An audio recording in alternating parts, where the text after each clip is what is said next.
of connectivity, the power of connectivity, power of mind, and power of computing for creating a new world around. So excited to be with you, and I thank Professor Nayak as well as my dear friend Dr. P.R. Trivedi ji for this opportunity. I look forward to giving you my thoughts during the webinar today. Thank you so much. How is life in Patna? I'm sure you must be having a better life than the people here in Noida or Delhi or Gurugram.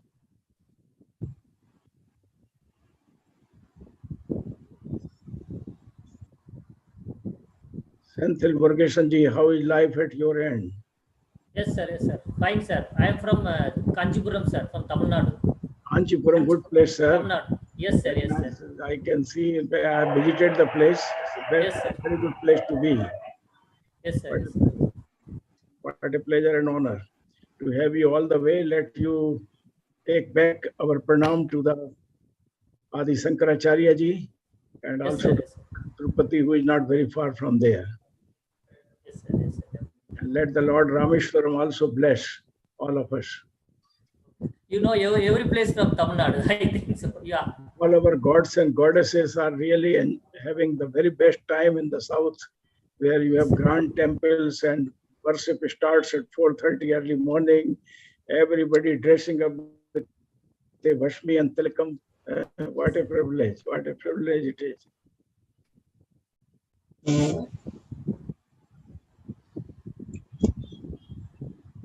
नायक साहब को नमस्कार कर रहा हूँ और sir आपको नमस्कार कर चुके सर नमस्कार ईश्वर से प्रार्थना है कि आपकी कृपा हम सब पर बनी रहे और अरे नहीं सर ये तो अभाग्य है this is our great honour this is great honour for the institute as well as ourself your gracious presence is here today and we are very much blessed my great privilege and honour sir thank you sir sir let us have some introduction doctor Deshmukh has joined with us Dr. R.R. Deshmukh.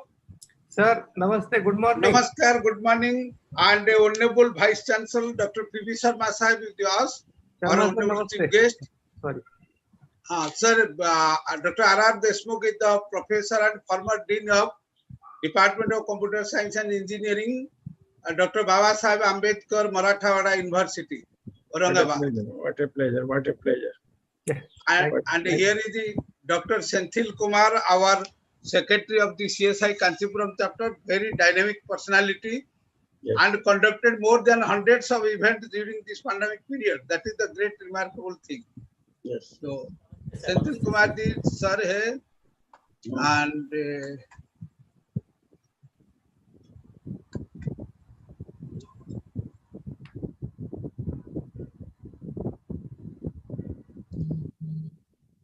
I'm Dr. PNC. अरे तुम्हारा परिचय तो कोई जरूरत ही नहीं doctor PN Singh नमस्कार sir here is Gopal I'm connecting to you from Noida, in fact my residence. अच्छा so nice of you Gopal Good morning sir. हाँ सर को भेंट करो प्रणाम करो सर को doctor PV Sharma our honorable chief guest today sir ye Dr. Gopal Krishna, our state student coordinator for Bihar of Computer Society of India. What a pleasure, what a pleasure. Computer society is everywhere. In fact, computers are everywhere and they are for everyone, no matter what age are you now. And sir, I welcome you on behalf of CSI Bihar. Welcome sir. The greatest advantage is that computers promote interactive and self-learning. Rohit CN Prasad joined chairman CSI Patna chapter. Not yet, sir. I'm just Dharam Singh sir is now joined with us. Sir. Oh, Dharam Singh has joined. Good morning, Dr. Singh. Good morning, sir. Good morning. Good morning, sir. And you kindly meet our honorable Vice Chancellor, chief guest of today. Dr. P.V. Sharma, a great name in India. I know him, sir, very well. Sir, Dr. Dharam Singh Jat, in India. the professor of Namibia University of Science and Technology, joined today as the foreign speaker. What a pleasure, what a pleasure. What a pleasure to have you connected, Dr. Singh, such a great Yeah, privilege and honor. Welcome to the thank, international yeah, conference. thank you, Prof. Sir, Sharma. they are having one international conference from 9 to 12 at Nambia University of Science and Technology on the theme that is data science, machine learning, and artificial intelligence. 9 to 12, that international conference is there. Many scientists and speakers from India are also participating, apart from the global speakers. So that's a 4-day event. I can see, Prof, two dignitaries are also the part of this event, Professor A.K. Naik and Professor Deshmukh. Yeah. They are also. Good morning, Dharam Singh. Morning. Yeah, Professor. Yeah. Okay, good morning, Dharam Singh, Professor Dharam Singh. Good morning, Dr. Singh. Dr. Good P.N. morning. Singh, Dr. P.N. Singh, the president of our ICT section of ISTA, who has extended to the invitation as the foreign speaker to the Indian Science Congress. Namaste to VC sir, Honorable VC sir, Pranam, Dr. and Singh, welcome sir. all the dignitaries.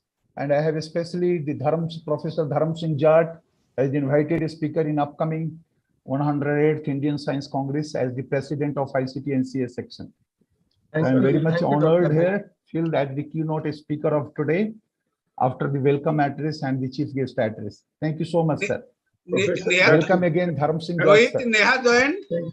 Dr. Singh, you are not from yet, a great organization that has been nurtured by Nobel and the Nobel laureate C.V. Raman sir.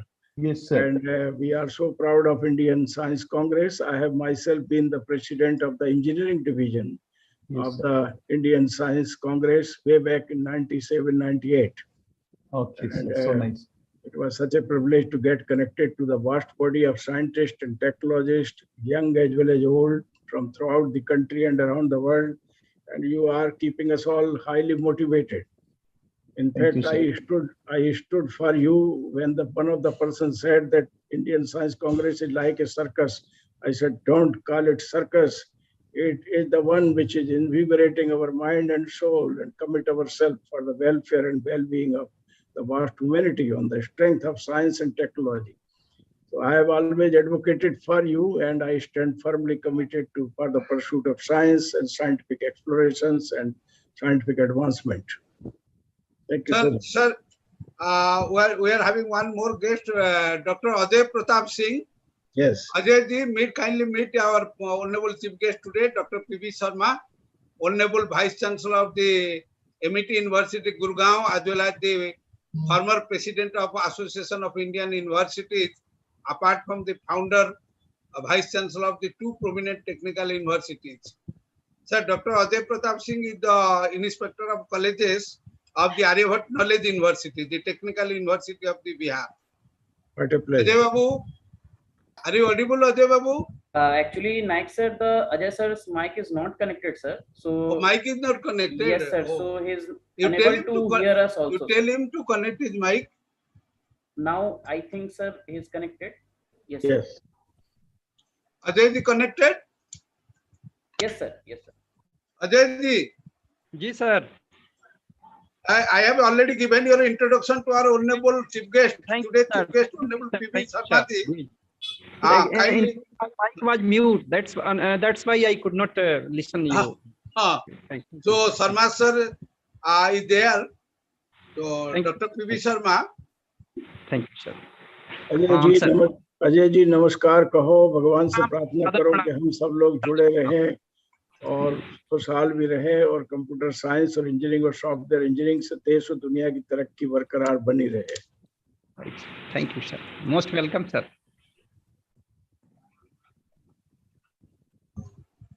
Neha join की है? No sir, Neha ma'am is not joined yet, sir. So we should start. Enough joining हो गया और लोग join करेंगे धीरे धीरे. Why you should be late? Sure, sir. Rohit? Yes sir. Yes sir. We should start.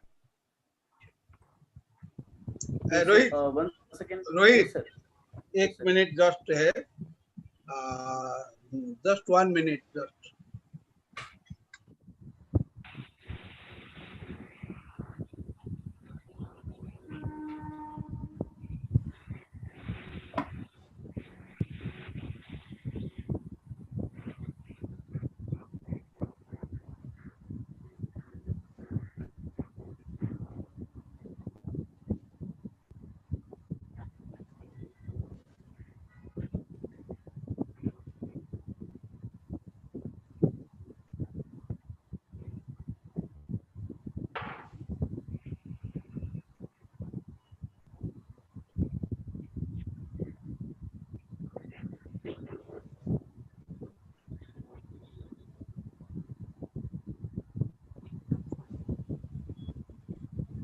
Naik sir, shall we start now, sir?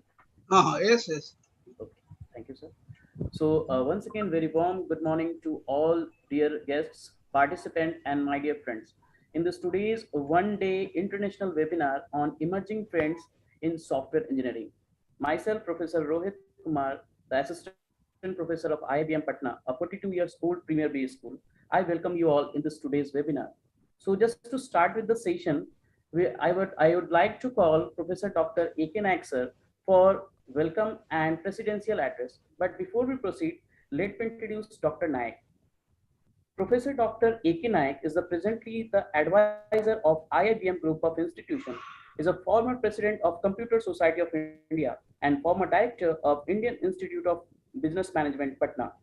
He is having more than 36 years of experience in teaching, training, research, and administration in the field of computer science, information technology, and management. The former president of ICT sections of Indian Science Congress Association and former chairman of Indian Society for Technical Education, Bihar, Jharkhand section.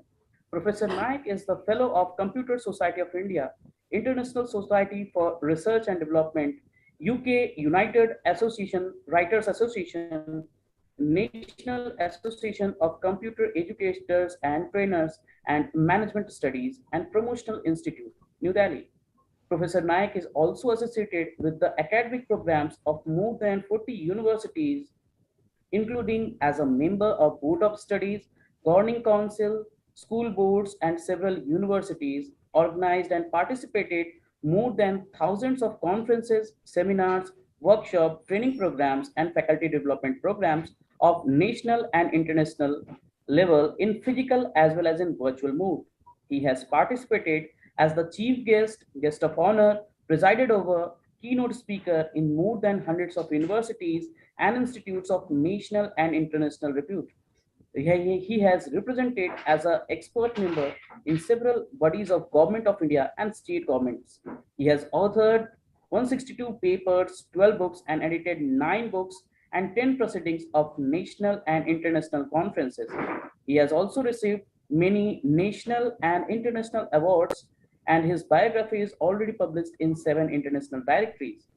Professor Naik has worked as an expert member of CEDTI, Government of India, reviewer of DST project, Government of India, member Board of Directors, DNS of Cooperative Management, Government of India, Journal Coordinator, National Institute of Electronics and Information Technology, Government of India, expert member, Banking Services Recruitment Board, Bihar Public Service Commission, Bihar State Technical Education Board, Bihar State Secondary Education Board, and many more.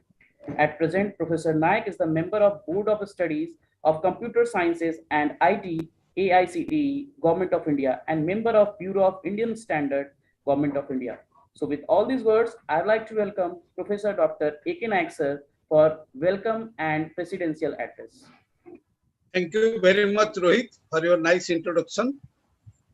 First of all, welcome everybody to this August one-day international webinar on emerging trends in software engineering, and which is organized at the 44th webinar in the pandemic series by Indian Institute of Business Management, Patna, and Computer Society of India, Patna chapter.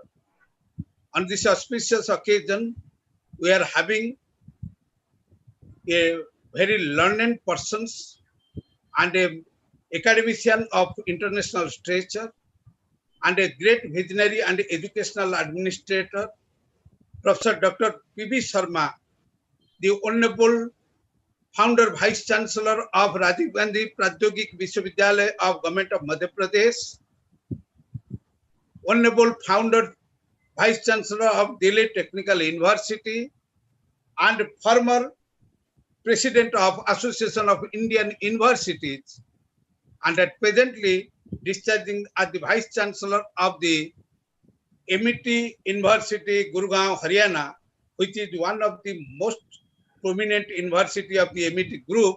Out of the Amity, having 13 universities in India and 10 universities abroad. Sir, really we are very much grateful on behalf of the managing committee of this, our group of institution, on behalf of the student community and the faculty members of all of our institution, for your gracious presence here and for your kind consent to deliver the inaugural address on this auspicious international webinar, that is emerging trends in software engineering, which is a very vital topic of the today's concern.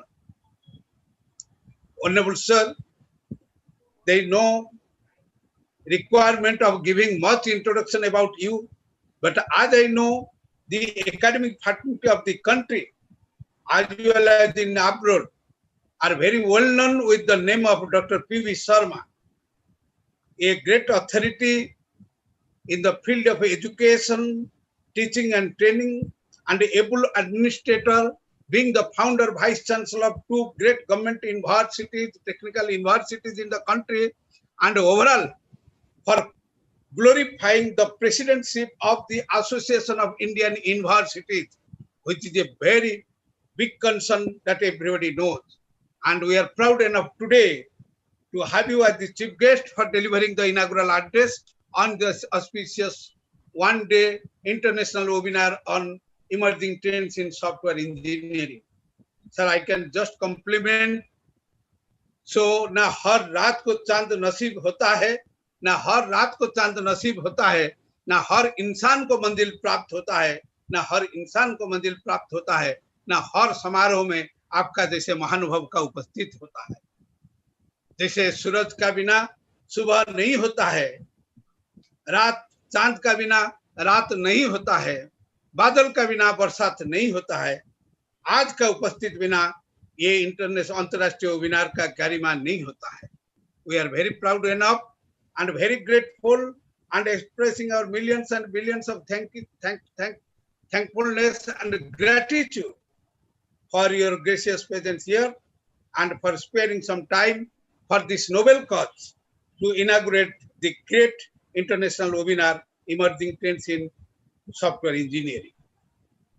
And there is no doubt whether your academic attainment is concerned, whether your scholarity is concerned, and whatever your achievement, that everybody know. And I personally very much indebted for your great personality, and I always appreciate as my role model when I got introduced with you in the year 1998-99 in Indian Science Congress at Pune University, when you had been the president of the engineering science section of the Indian Science Congress, and I was working as the recorder of the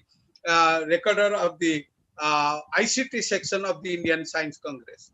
I've been very much impressed with your great personality from that day, and definitely, and you are really worthy, so that the educationists, the young generation, and everybody will be definitely not only the admirer of you, rather the follower of you, and definitely you can be treated as a role model for the academic community who will be coming in future to for the attainment of the glorious milestones in their career.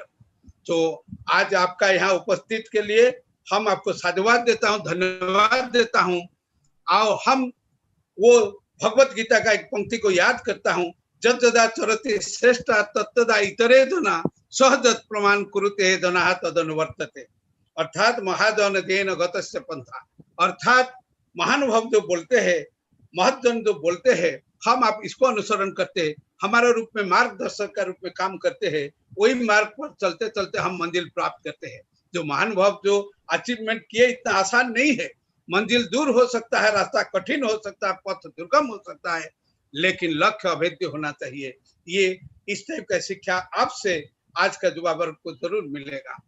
और फिर एक बार समग्र संस्थान परिवार तरफ से, हमारा group of institutions का तरफ से, समग्र शासन इकाई का तरफ से, प्रबंधन समिति का तरफ से, शिक्षक एवं छात्रों का तरफ से आपको सत नमन करने का साथ साथ we are expressing your great gratitude as well as the millions and billions of thankfulness for your gracious presence here. On this same occasion, we are having the prominent speakers who will be glorifying the today's international webinar.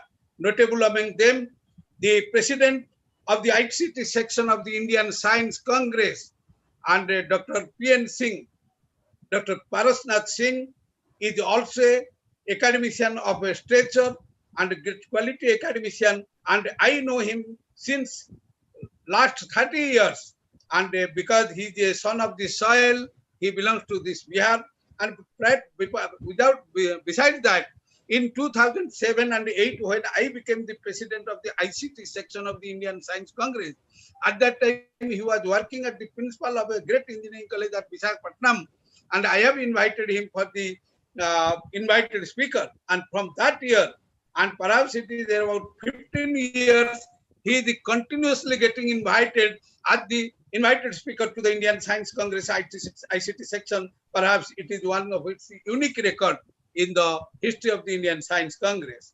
I am also equally thankful to my colleague and my friend, closest friend, Dr. Dharam Singh Jatji, who has actually glorified the academic field in the country India, and after serving in the universities as the professor in India, now he is contributing significantly in the global forum, and he is glorifying as the professor and a very key personality in the Namibia University of Science and Technology. And very soon we can have a very good news. He will be the UNESCO professor, will be representing in that particular university. I also welcome our another invited speaker, Dr. Ram Kumar Pathakji, who is the very senior software professional working the capacity of the systems analyst in the Sagar University at Sagar of Madhya Pradesh, and he will be also delivering his invited talk.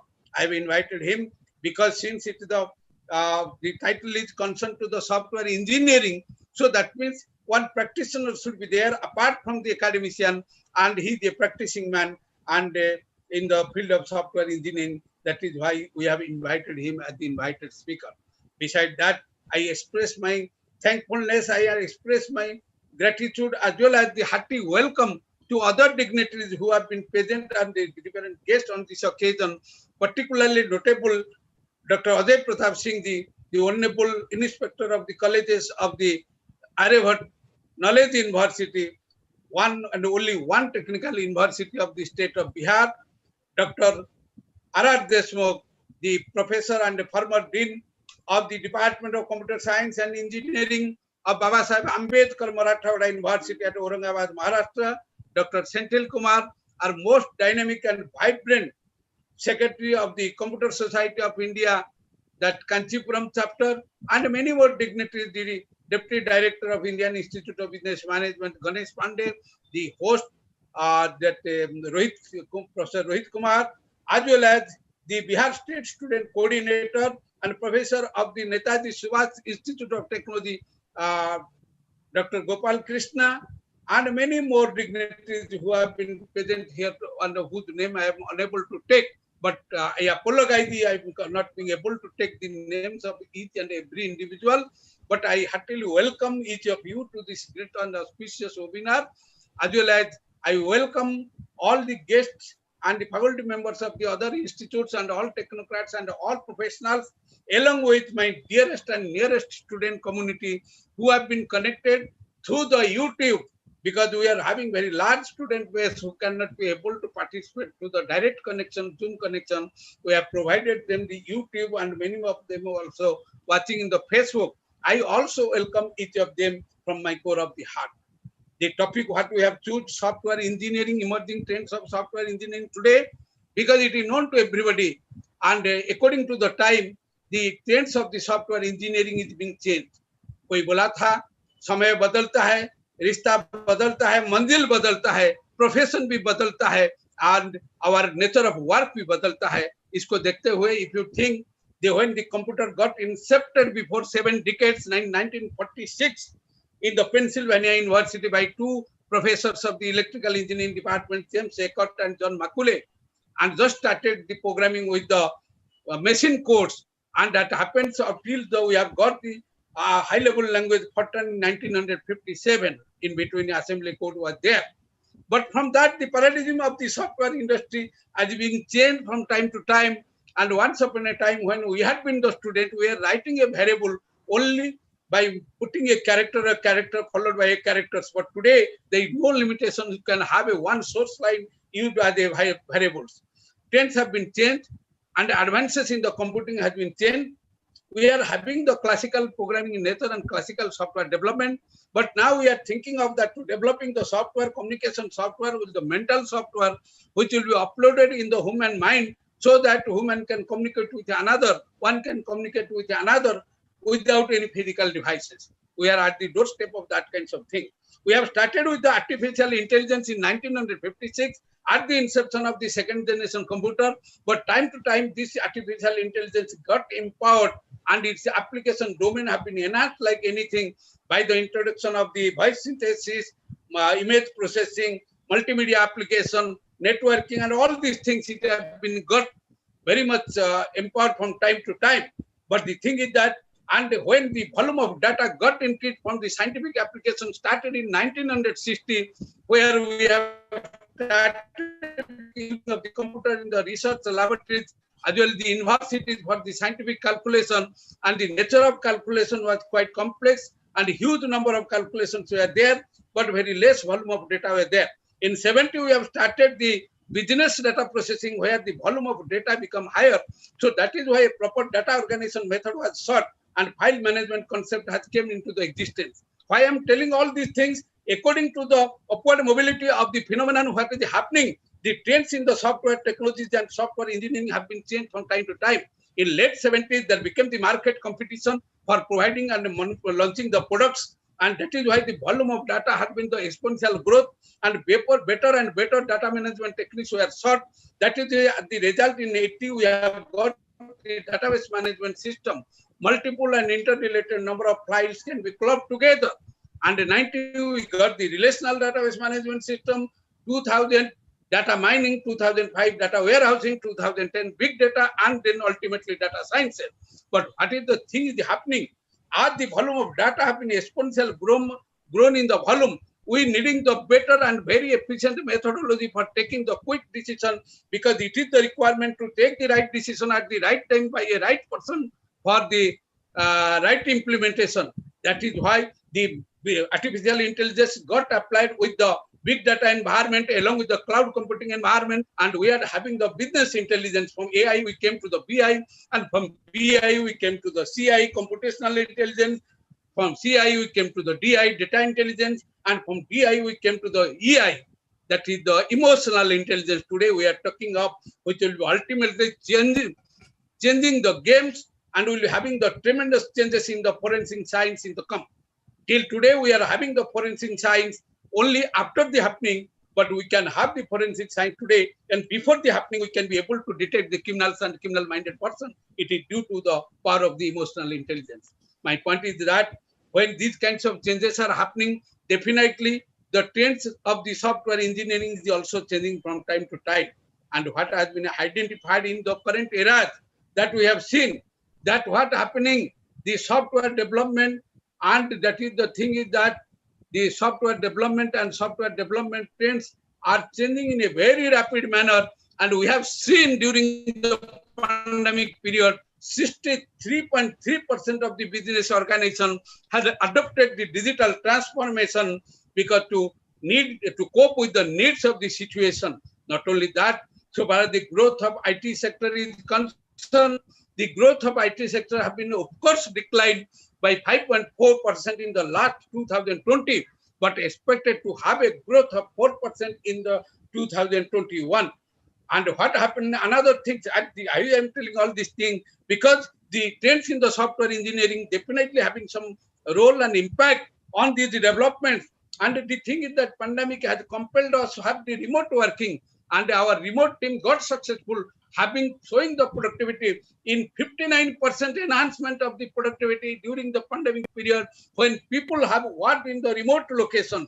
That is one of the great things. That means you have successfully experienced that wherever the people can sit, but that is not going to hit our software industry. Rather, the productivity, efficiency, and the growth of the software industry will be grown exponentially if it is in under a distributed management system and distributed environment. And what to the cloud computing environment, as I have told, due to the enhancement, due to the increment of the potential volume of data and exponential volume of data, in 2020, 6.3% of the cloud computing environment has got the growth.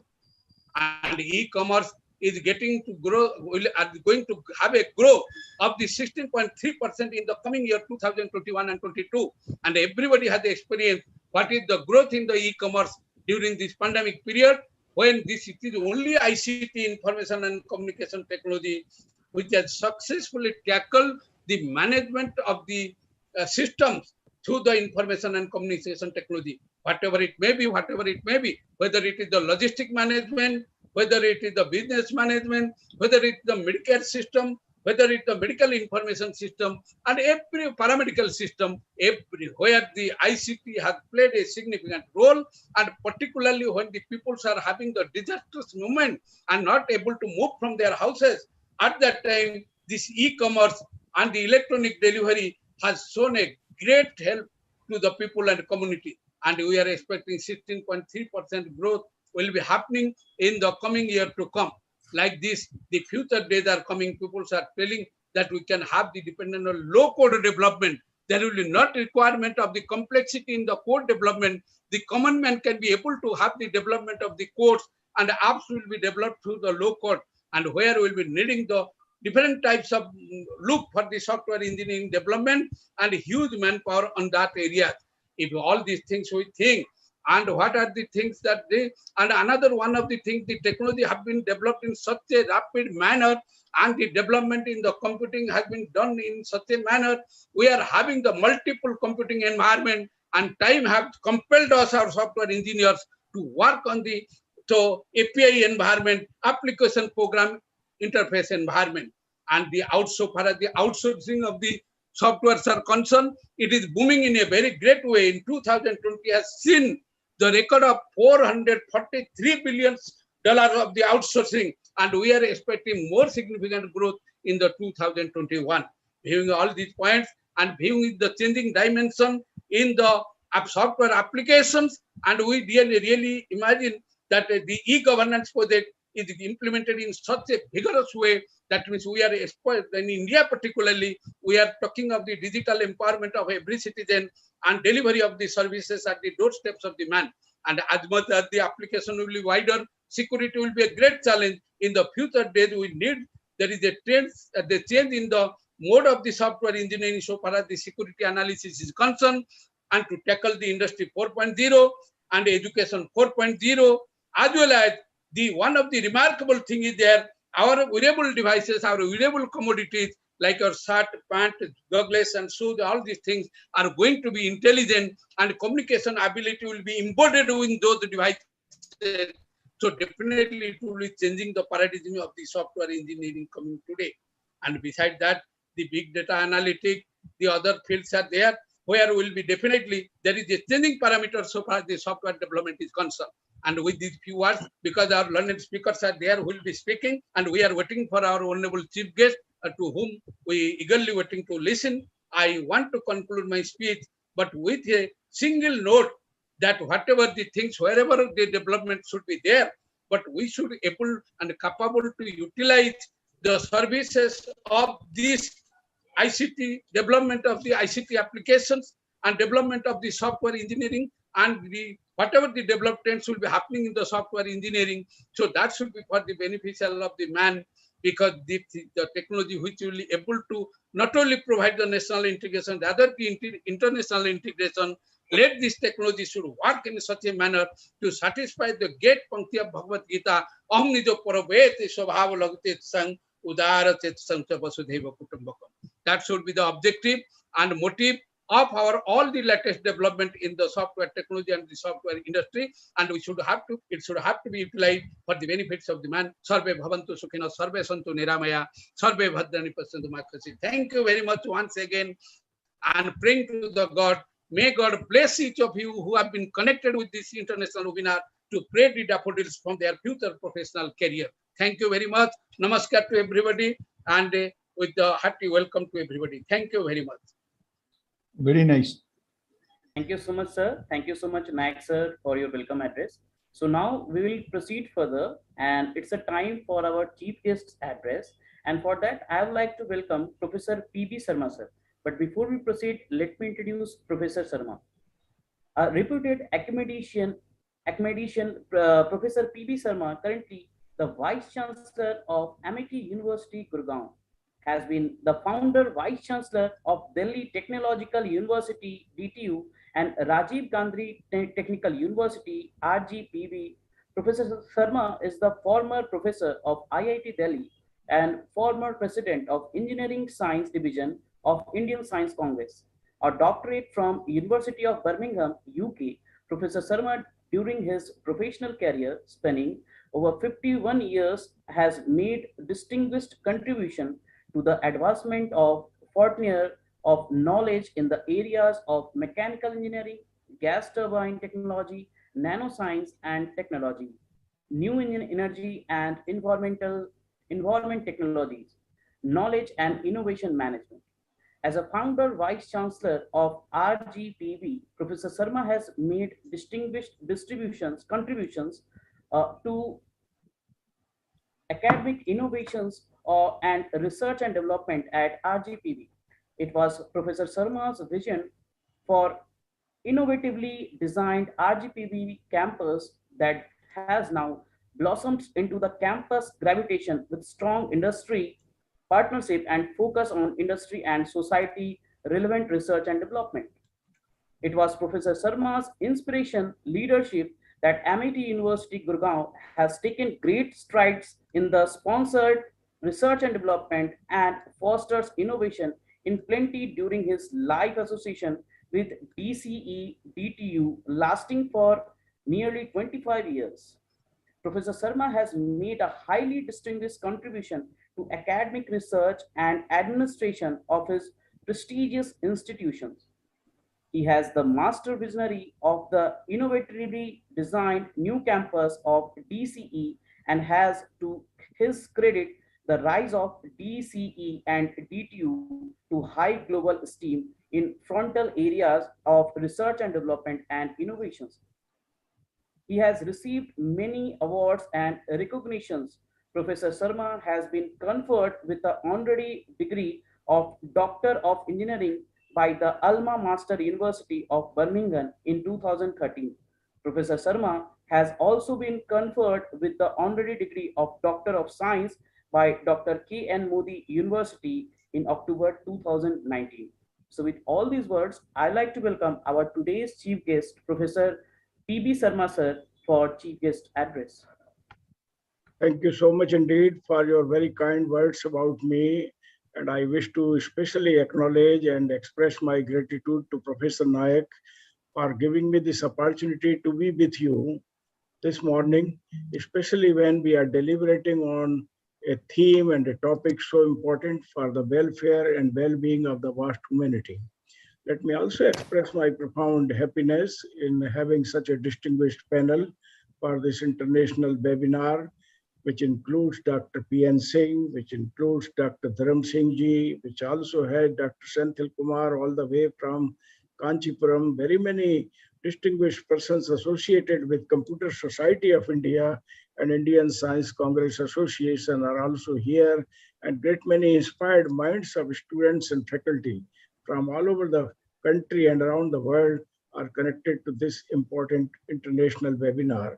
I wish also express my profound gratitude to Professor P.R. Trivedi ji, who is a great friend of mine and my great mentor and well-wisher, with whom I have been connected now for almost 4 decades, that he has always inspired me to be associated with all the activities. And I'm so happy to be connected to Indian Institute of Business Management, where you are so clearly advocating that Suprabandhe Bhavati Samriddhi, good governance leads to prosperity, happiness, well-being, and indeed a happy and healthy life for people around the world.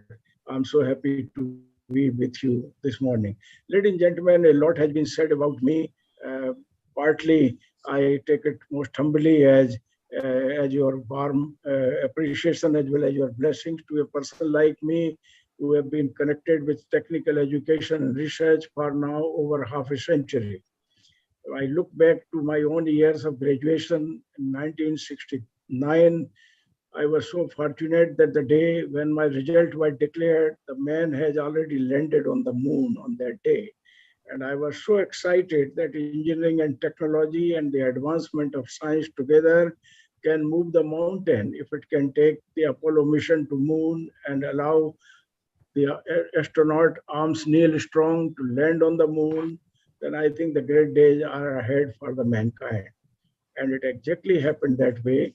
In those days, of course, computers were not everywhere as you have them today.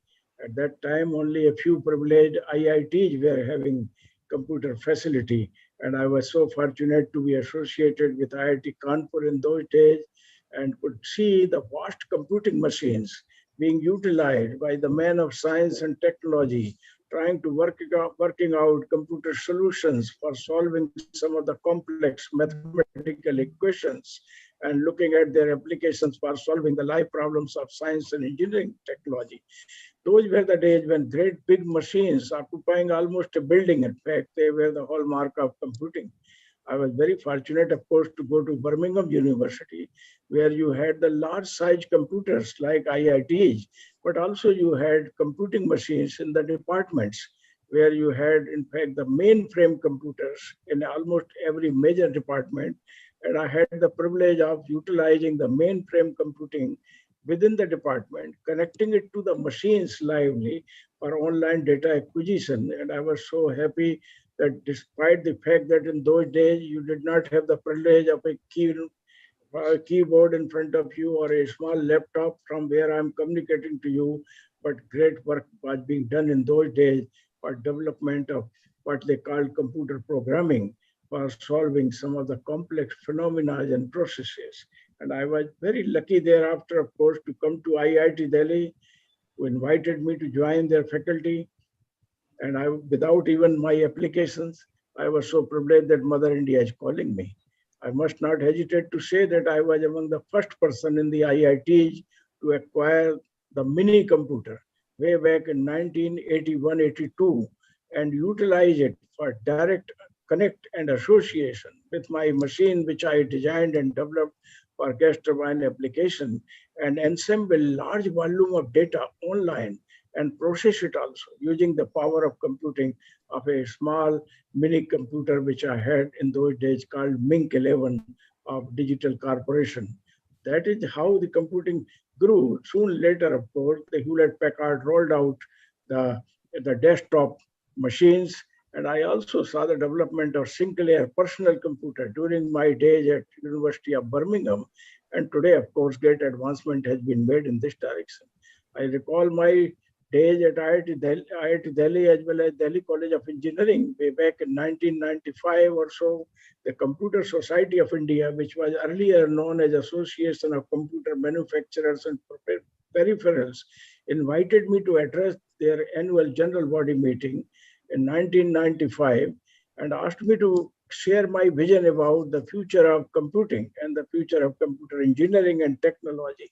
Information technology was not the buzzword in those days, my friends, but I remember keeping my theme address at that time as the IT Vision 2000.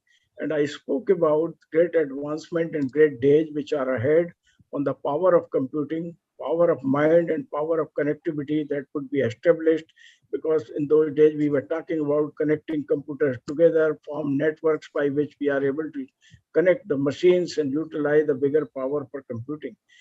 In that vision of IT 2000 for a country like India, even I proposed that like the IITs were established in the late 50s and early 60s to empower India with the great quality education in engineering and technology, we should also think about establishment of IIITs, Indian Institute of Information Technology, so that the higher end research and development in the area of computing, in the area of programming, and in the area of information technology could be made possible for a nation like ours.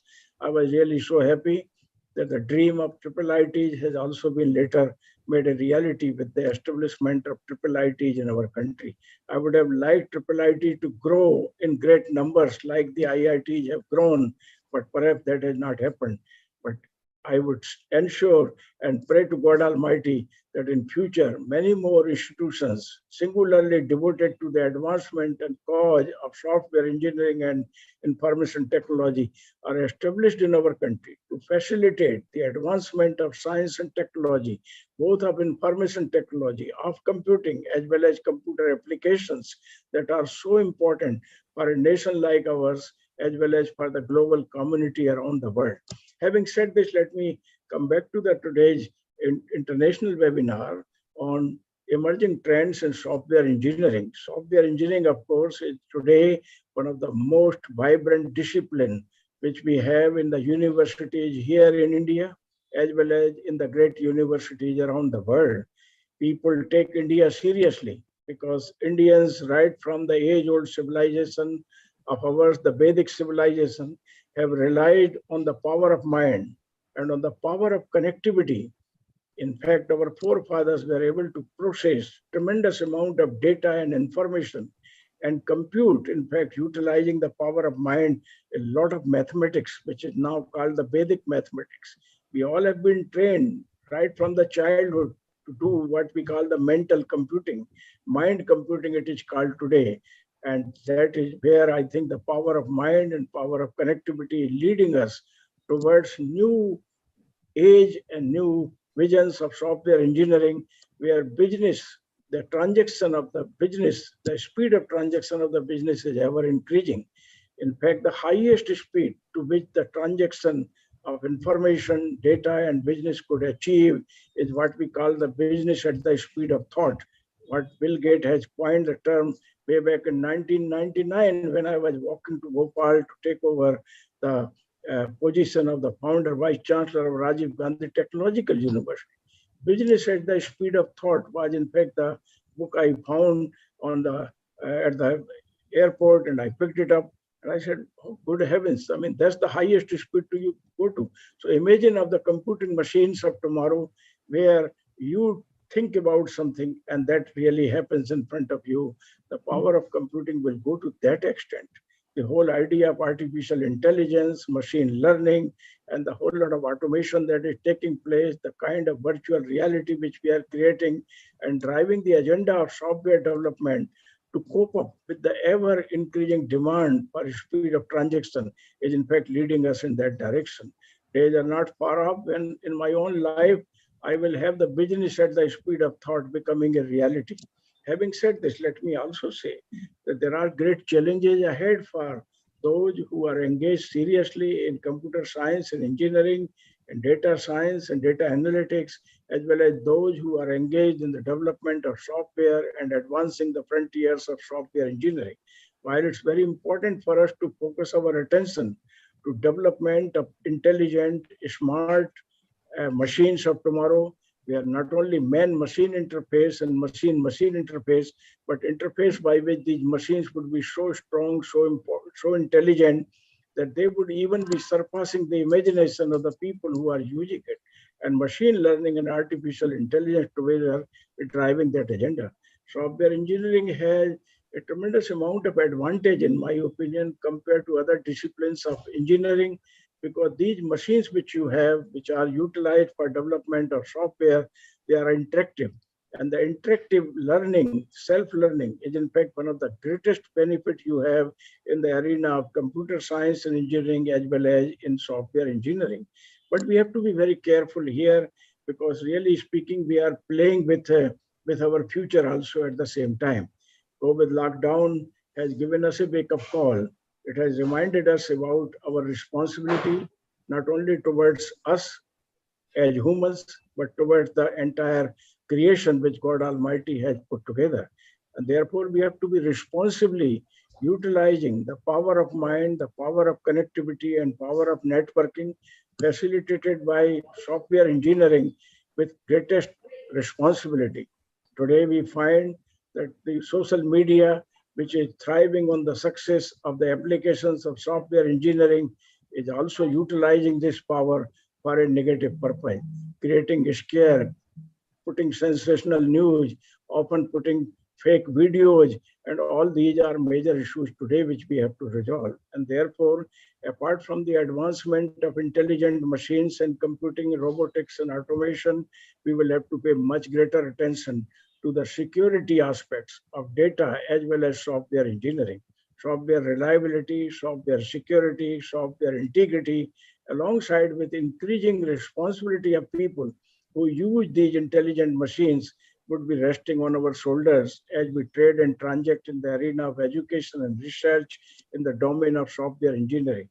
Let me also say that one of the biggest things which has happened in a country like ours, especially post-COVID, that we are seeing the digital transformation being speeded up in our country in all sectors of human endeavor as well as economic activity. This is something phenomenally great. This is what I desired when I was studying abroad or working in IITs and seeing the whole world moving on the pathways of progress and prosperity, utilizing the power of computing and power of information technology.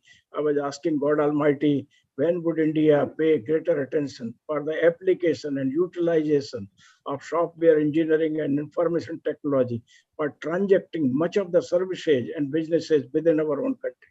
Today, that opportunity has arrived, and digital India and digital transformation is sweeping all across all sectors. And we have seen this being accelerated much more during the last 1.5 years during the COVID-19 times, where much of the business has been transferred, as Dr. Nayak has rightly pointed out, that the current trends clearly suggest that we are cruising in the direction of ensuring that the benefit of digital transformation is taken not only by businesses, but by services, by governance, and all activities which we pursue. Now, this has tremendous advantage also. Just imagine the amount of hours it has saved for us for traveling. Just imagine how much damage to the environment it has saved by working from home and transacting our business, utilizing the digital transformation and utilizing the e-commerce, e-businesses, and even online education and online services which we have put together in our universities and community. Tremendous amount of bliss has been created in India. And therefore, I think there is tremendous amount of opportunity for people like us who are in computer science and engineering and IT domain of activities to create what I call Advantage India by utilizing the power of connectivity, the power of computing, the power of networking, and on top of that, the power of software engineering and the genius of software engineering, which Indian mental always had, can be utilized for much bigger gains to create Advantage India in our own country. And this is the right opportunity where young and old, they should be inspired, in my opinion, to take the task of computer science and engineering and software development of small and micro applications, which can facilitate the growth of businesses within our country, create millions of jobs for our younger people. And this is the way, in fact, to build India of our dream. But do not lose sight that India does not reside in the large cities like Delhi, Bombay, Patna, and others. It also resides in rural India. And therefore, tomorrow's software trends in India must always think of what can I do on the strength of information technology and software engineering in the rural India. I think we have to now coin the new word that let there be a rural IT revolution in our country. Because one of the great advantages of software engineering and IT is that it thrives on the mental power of people. And the innovative power of Indian mind is very high even in the rural areas. And therefore, I think in the years to come, we would see a much bigger inroad being made by the IT services in the rural India, where we would be able to create tremendous amount of benefit for millions of our people. We have also to keep the interest of 666 million Indians who are below the age of 25 right now. They are looking for great opportunities of transforming India as one of the greatest economic power and also a country where our head is held high. And we will take tremendous amount of pride then by being part of a great civilization which has kept the interest of the whole world close to the heart and even gave the concepts of Vasudhaiva Kutumbakam in the heritage. Indian mind always cares and prays for the welfare and well-being of the world at large, humanity at large, through Sarve Bhavantu Sukhina, Sarve Santu Niramya. And therefore, the rise of India to a great esteem, both economically as well as scientifically and technologically, in my opinion, holds a great promise for the vast humanity, whose interest would also be protected by the Indian mind, because we are always devoted and committed unconditionally for the welfare and well-being of the world community. Let me pray that this international webinar not only discusses the current trends, but also envisions a bright future for the mankind on the strength of utilization of the power of mind, the power of connectivity, the power of networking, and undoubtedly the power of software engineering, which is currently transforming the world from the world which is now flat and world which is one, to a world where we would all keep our head high and working for each other's advantage, as well as ensuring greater responsibility on our shoulders, so that we behave and work like responsible global citizens of a new world which is in the making. With these words, ladies and gentlemen, may I take tremendous amount of privilege and pride in connected to you this morning, and thank Professor Nayak and Dr. P.R. Trivedi ji for giving me this opportunity to be with you. Let God Almighty bless you all, and let it give you renewed inspiration to make a much bigger meaning and purpose for software engineering in the years to come. Thank you so much, ladies and gentlemen, for your patience hearing and for giving me an opportunity to share my thoughts with you. Namaskar. Thank you so much, P.P. Sharma sir. It is our pleasure that we are listening your peaceful words, sir. Sir, हम चाहते हैं कि संस्थान की तरफ से sir एक शांति सूचक की तरह हम आप कुछ सर प्रदान करें. इसके लिए हम आग्रह करेंगे हमारे डॉक्टर ए.के. नायक सर को कि सर प्लीज आप आएं और हमारे पी.एन. सिंह सर को एक शॉल और अंग वस्त्र प्रदान करें sir.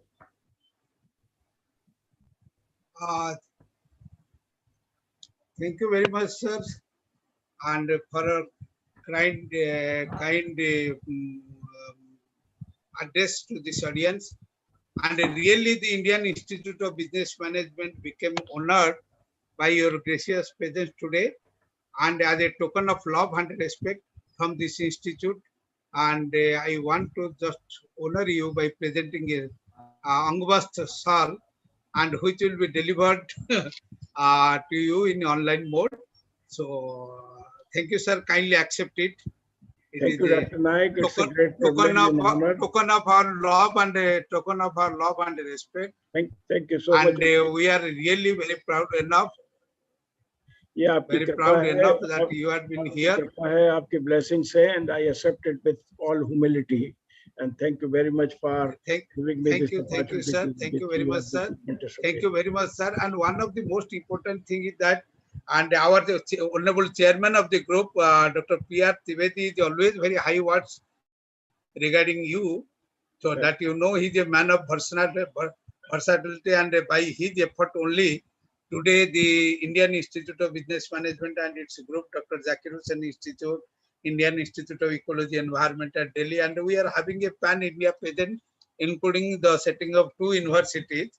And now under his leadership, we are going to set 1 third university at Bihar in the name of Dr. Uttam Kumar Singh International Vocational University, because out of 2 founders, Dr. U.K. Singh and P.R. Trivedi, Dr. U.K. Singh is no more now. So in his memory, we are going to establish, for which we have taken 25 acres of land at Bhagalpur district. And we are working that endeavor, because in Bihar, previously Private University Act was not there, but till today there are 3 private universities, and we are also trying in this regard. So thank you very much, sir, for your kind words today. And really, in your inaugural address, you have touched upon everything, and particularly to the great encouragement for the youth people who have been connected with today's webinar.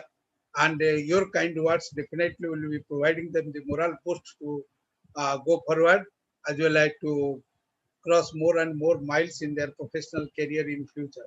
Thank you very much, sir, once again from core of our hearts, and for your nice and a very eloquent deliberation and excellent deliberation, as well as your gracious presence and deliberation of the inaugural address. It is a great motivation and great inspiration for all of us.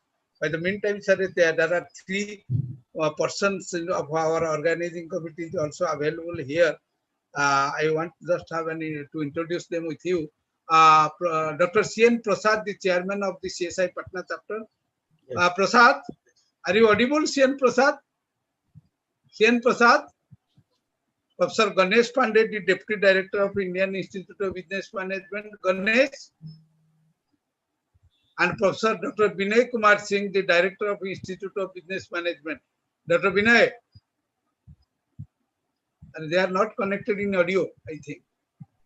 Yes, sir. They are connected with audio, but they are not unmuting themselves. Hmm?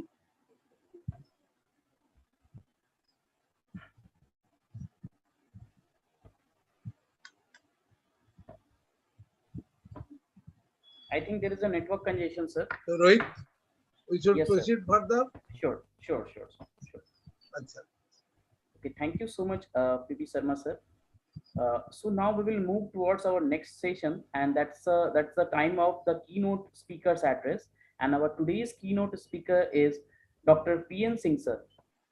So Dr. Paras Nath Singh is the professor of CSE ISE in CMRIT Bangalore. Dr. Singh is the PhD IT from Drabu Muzaffarpur University, a premier government university having extensive he is having extensive experience of 38 years, 18 years of industry plus research and 18 years of teaching with admin posts as head of department, CSE, IT and MCA, dean, vice principals, principal and director of different engineering colleges of Andhra, Odisha and MP. Dr. Singh has 4 patents, published 4 books by national publications, 2 books chapters in international publications, and 47 papers in national international journal conferences. Dr. Singh has conducted 10 workshops, seminars, training as an expert resource person in national and international autonomous institutions and universities. Dr. Singh has got Most Fabulous Professor Award by World HRD Congress 2020, Maulana Abul Kalam Azad Excellence Award of Education 2020 by the Honorable Chairman of AICT, Best Professor of Computer Science and Engineering Award in India by DNA Stars of the Industry Group 2019, and many more. Dr. Singh is serving as an expert member of BOS of CMRV and question setter moderator of VTU, CMRU and other universities and autonomous institutions of India. Dr. Singh has also is the reviewer of International Journal of IEEE and Springer Nature. So with all these words, I'd like to welcome Dr. Paras Nath Singh, sir, for keynote speaker's address. Okay, namaste to all. I am audible first, Rohit. Yes, sir, you are audible, sir. Pranam to Honorable VC, Dr. P.B. Sharma, sir. Pranam to Dr. A.K. Nayak, sir, my mentor, and all the students and the faculty members and the Computer Society of India. I have taken the proper logo. I have tried to take the proper logo of that IIBM and the Computer Society of India, as well as being the office bearer of the president as the Indian Science Congress of ICT-CS section. And this is my college logo also. So this my keynote talk will be of 40 minutes. So should I try to conclude earlier? One. And the another point is that the focus is the UG/PG students and assistant professors, because we have taken the trend of the emerging trends in software engineering. I myself, if Honorable VC of the Amity University is present, sir, or that Dr. Nayak, sir, that will be chairing my session, I offer myself my presentation of this keynote speech will be chaired by Dr. Nayak, sir, and the Honorable Chief Guest, if he is present, if he has not left. So 40 minutes time, sir, or 30 minutes I want to conclude. I try to conclude. Professor Naik, sir. You can go up to 40 minutes. Okay, no, okay.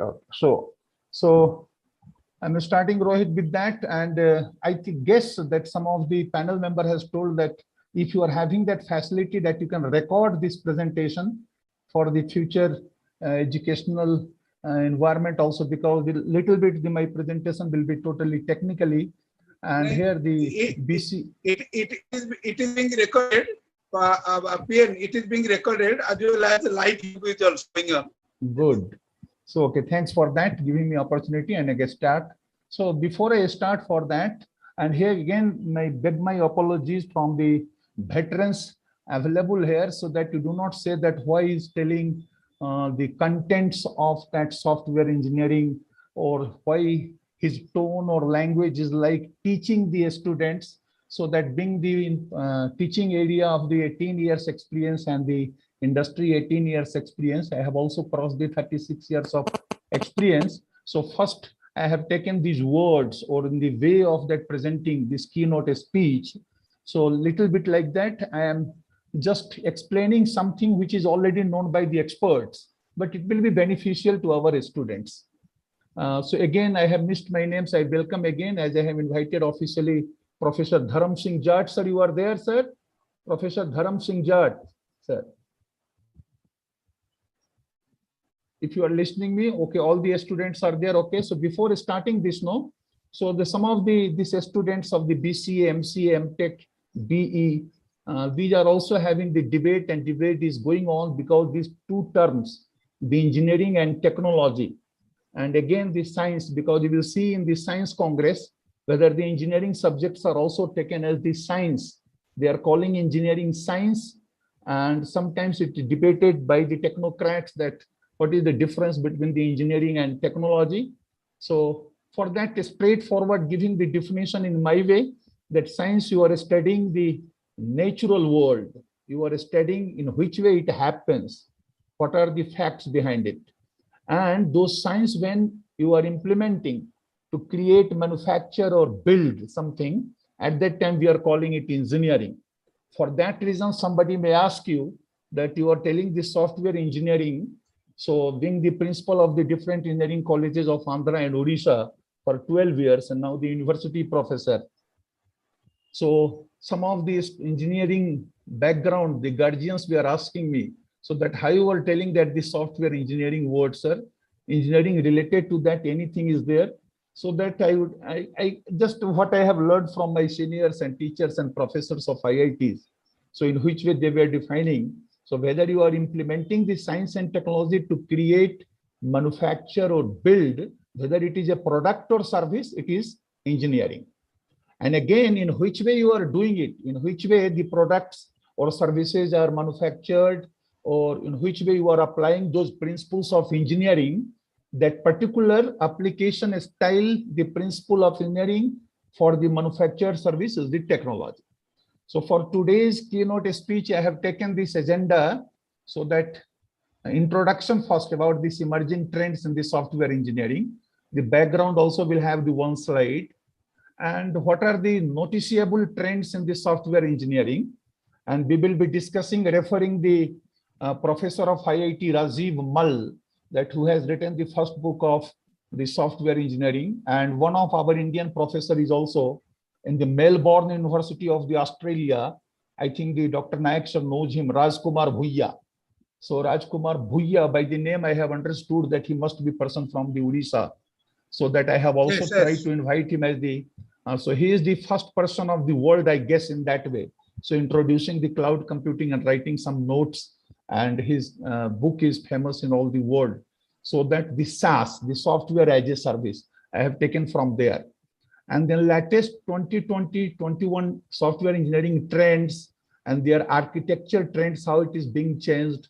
And Honorable Professor Sharma has also taken the name of this VR, the virtual reality, also one slide. And now at present now, up to the records of this popularity of the programming languages, the top 15 programming languages, here I was thinking that this slide should be added in software engineering, because in which of the technologies we are using, and those technologies are implemented by which of the latest programming language, and how we can measure the popularity of that programming language.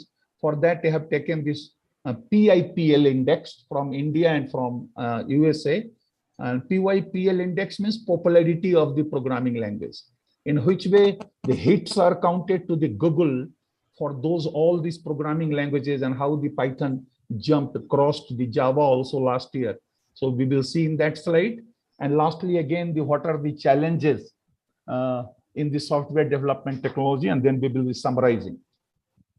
So when we are introducing the any of the technology or engineering, so that development will have the two things: to adapt the new environment and to respond the new challenges. When you are going to adopt any of the new technology, so you will have to face the challenges also. And what are the important developments in the software engineering in last decade, last 10 years? The powerful desktops we are witnessing with operating system and the built-in software, even the Android of this smartphone, and their affordabilities and their internet globally accepted environment of all those tools and gadgets, and mobile computing, obviously. And Dr. Nayak has already told about this outsourcing also became the prevalent in the last 10 years. And what was the background of all those discussions? Whether we are discussing the software engineering for product or service? Yes, again, it is the general purpose software or customized software. And growth, yes, I think my data is matching with the Dr. Nayak's data. The growth in both, you can see that the $2 trillion approx, it is the worldwide data. Still, even it has not only minus 1%, you can say that 1% negative gone only in the pandemic area of the last year, but it is still was the mostly growing industry of the software. And what was the goal? By which goal? Because science is neutral in itself. Whether you are developing this science, how our future generation will fight the Star Wars, or you are developing this science, how our future generation will breathe in pollution-free environment. So science is neutral in itself. We cannot blame the science. So what is, again, in software also we are calling now, so you want to be the white hat hacker or black hat hacker. So customer needs, and the sacrosanct word I have taken, the sacrosanct act, the punyamay, so that it is the customer needs you are taking as, and the fixed, it is really fruitful for the human being, having the impact factor to the society. And the vendor developer team, again, lastly, will have to find the solution for the end user satisfaction and flexibility to redevelop as the business requirements and need. The capturing the requirements and convert to the code, and the implementation should accommodate the future need also. So we will not have to develop a software that will be obsolete within 5 years. We are not expecting that the salary of the 21st century will be in these 6 digits or 7 digits. So if you have developed software, that software became obsolete because you have taken the data range only in lakhs, not in crores. For that reason, so that it is one of the criteria of the software. So you will have to develop the software. So that should not be obsolete in next 10 years at least. These are the noticeable trends, and nothing to more discuss. I will take only one slide for the client server, this component based, better to say architecture, one slide only, because everybody knows and everywhere it is being used. But we will be discussing sometimes 4 or 5 slides. SOA, software oriented architecture, but now we are not calling it a software oriented architecture. We are calling it service oriented architecture. So software oriented services will be discussed, but now software oriented architecture has been directly renamed. The nomenclature of that already renamed, that it is better to say the service oriented architecture. And finally, from cloud computing 1, the IaaS, PaaS, and SaaS, infrastructure as a service, platform as a service. I have taken the software as a service and their architecture, an example in which way it is emerging.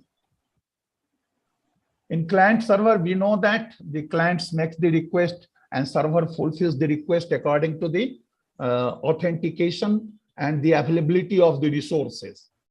And the advantages are their flexibility, modularity, concurrency, and the fault tolerance. Okay, we are finding the 2-tier architecture or 3-tier architecture also. There may be also middleware to provide the on the top of the operating system or just within the operating system or within the application software. One may be the middleware. For that, we are calling it.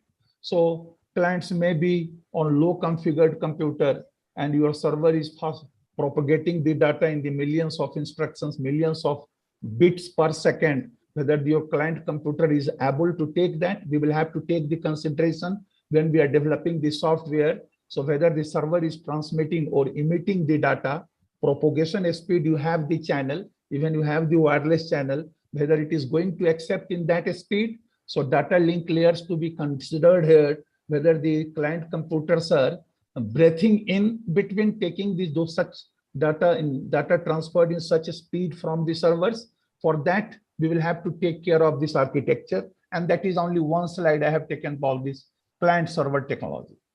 The 2-3 slides I have taken for this software oriented architecture. From here, I have just changed the name. Now we will be calling it service oriented architecture, whether it is related to the services where you are developing platform. If you have any platform as a service like Google is providing for all the applications, what the users you are, that your level is of users as a programmer or a designer or development phase where you are user, or just you are the end user to use that software, keeping in mind the user also and the processes what you are using and what are the best practices you will be using so that it will be filling all the good criteria of the software. That will be treated as finally that service oriented architecture. Again, we have taken this one also. So what are the roots in the object oriented design?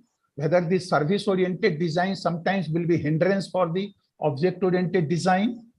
And when we discuss about that, so the service, the contractually a defined behavior implemented and provided by a component, the independent deployment and versioning. So here functionality will be important because functionality is only recognized as service. I repeat, your software functionality is recognized as service. So like giving one example, that filling the online form or to read the bank statement only in read-only mode, or when you are online booking. So in which way your software will function, so that will be treated as the service. So actually the service-oriented architecture, in atomic level objects are very larger than the components. For that, I have given in bracket the components-oriented architecture. It may be developed or your services may be hosted also separately. And their important point is that links and sequences. So I have taken this diagram, it is before you. So these big players in the service-oriented architectures are this Oracle Web Services, because now the Amazon Web Services and Google App Engine, they are counted not in the service-oriented architecture. They have taken the role of the cloud computing as the software as a service. The IBM WebSphere was also there, MS.NET was, it is still there, and the Java Composite Application Suite. When we are going to define that whether your software design is nitty-gritty, so what you are making some comment or critics. So actually the nitty-gritty is a paradigm for utilizing the distributed capabilities, self-contained, not depending on the context or state of the other services. So each services will have the distributed system architecture so that to share the data and resources.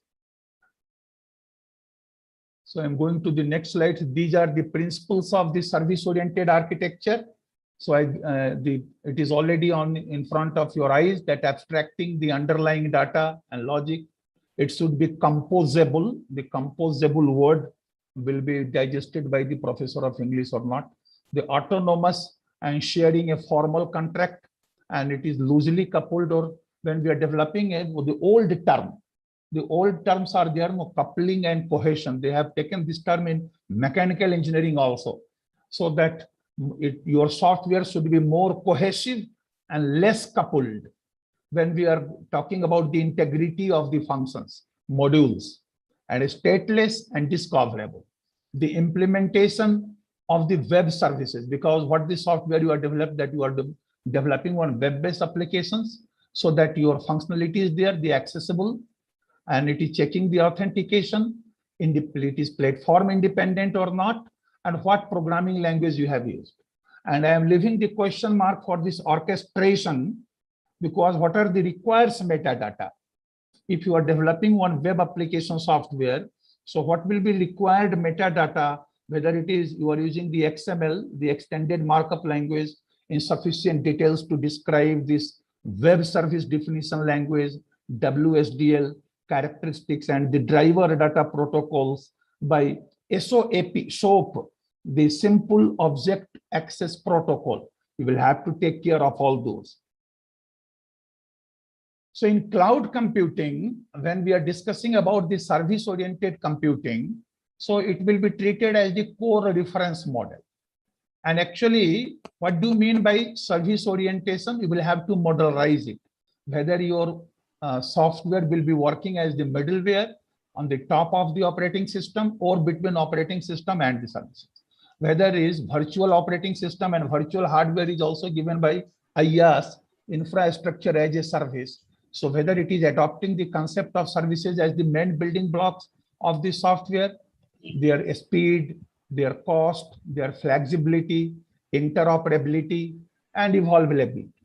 So virtually any piece of code that performs as a task to be turned into the services, it is like that, supposed to be loosely coupled, reusable programming language in deep location transparent. So services are composed and aggregated into a service-oriented architecture, introduces and diffuses two important concepts of this cloud computing, whether it is the quality of service or software as a service. When we discuss about that quality of a service is an abstraction, representing a self-describing and platform agnostic component that can perform and any function, anything from a simple function to a complex business process. And when you are discussing about the quality of service, the virtually any piece of code that performs a task can be turned into a service and expose its functionalities through a network accessible protocol, then it will be quality of service. So now we will take the 3-4 slides of the software as a service, the software delivery model that provides access to applications through the internet as a web services. So what will be its position in the reference models of the cloud computing, where we will find this software as a service. When the user is having all those applications, so it will come in the next slide, where it is one-to-many software delivery model, whereby an application is shared across the multiple users. We have taken the two examples of the SaaS, that is the customer relationship management, and one is the enterprise resource planning. So this CRM and ERP, the two examples you can take, that what we are using as the customer relationship management, and ERP is used by most of the organizations here for their staff, presence, inventory, billing. So ERP, they are even in the academic institution for students, their attendance, their projects. So ERP we are using here. So this constitute a common need for almost all the enterprises, from a small to medium size and the large business. So if you go in little bit depth of this architecture of the SaaS, this conceptual architecture, so in which way we are using one multi-tenant architecture, whether it is possible that the one software can be used by the different users parallelly. One example I can give you, that one program is running on the different softwares and updating the databases with the different from the different Computerakrit Arakshan Kendra, that one the Unix installed on the New Delhi railway station on this mainframe computer, and all the railway stations are having their Computerakrit Arakshan Kendra, and it is not giving only the emphatic no or yes, just your ticket is confirmed or not. All the queries finally updated for the particular train for the particular day. So whether you are developing a software in SaaS, software as a service, because you are going to fulfill demand of a software on the pay per use. So whether it is having the multi-tenant architecture, so with this model, a single version of the application with a single configuration, hardware, network, operating system is used for all the customers, which we are calling the tenants. So a service is an abstraction representing a self-describing and platform. I have already told, and next slide will come for that. Sharing the information, this Amazon Web Services.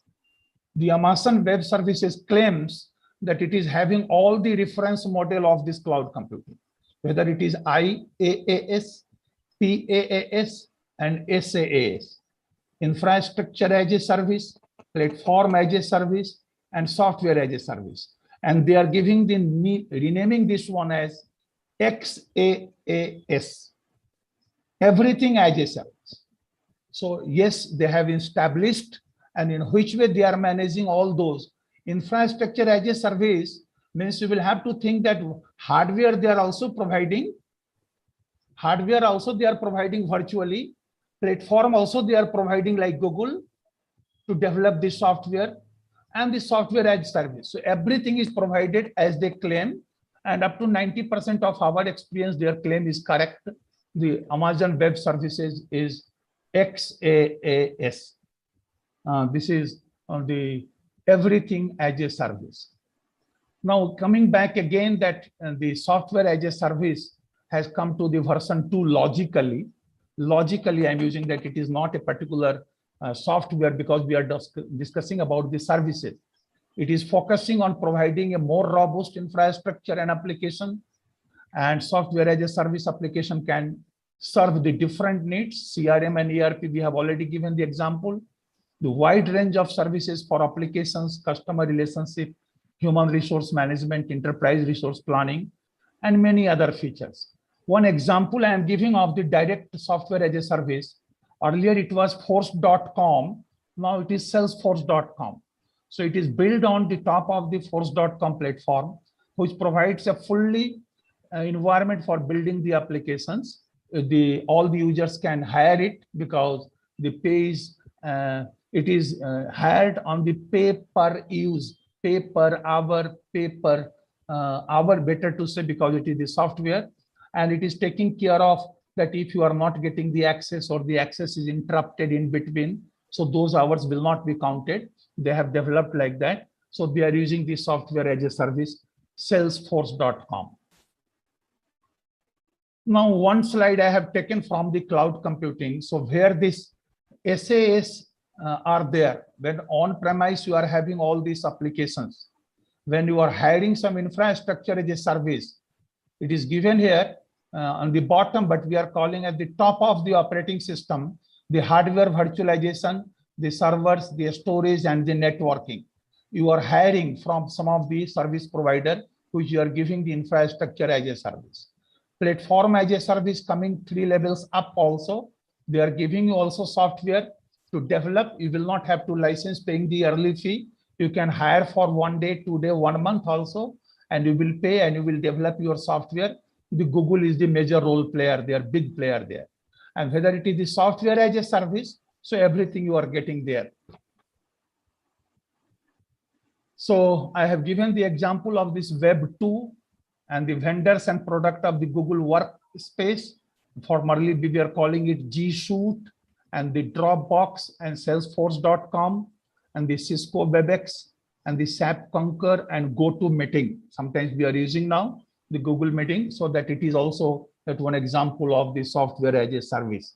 We are using the Zoom now, Google Meet now. That is also the example of the software as a service. So these are going to be the emerging trends.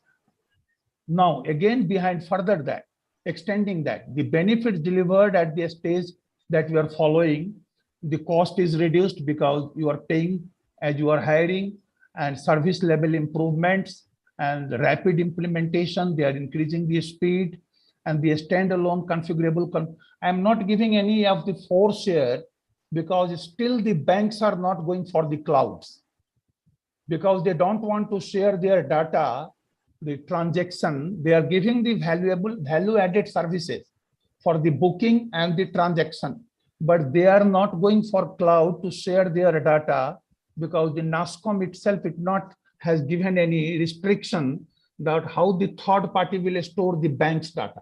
So financial corporations and like bank and non-banking, so they have still little bit having the hindrance or hesitations to go for the cloud, but they are making the different firewalls for that, and they will be going, and the rudimentary applications and data integration and pay as you go pricing will be there.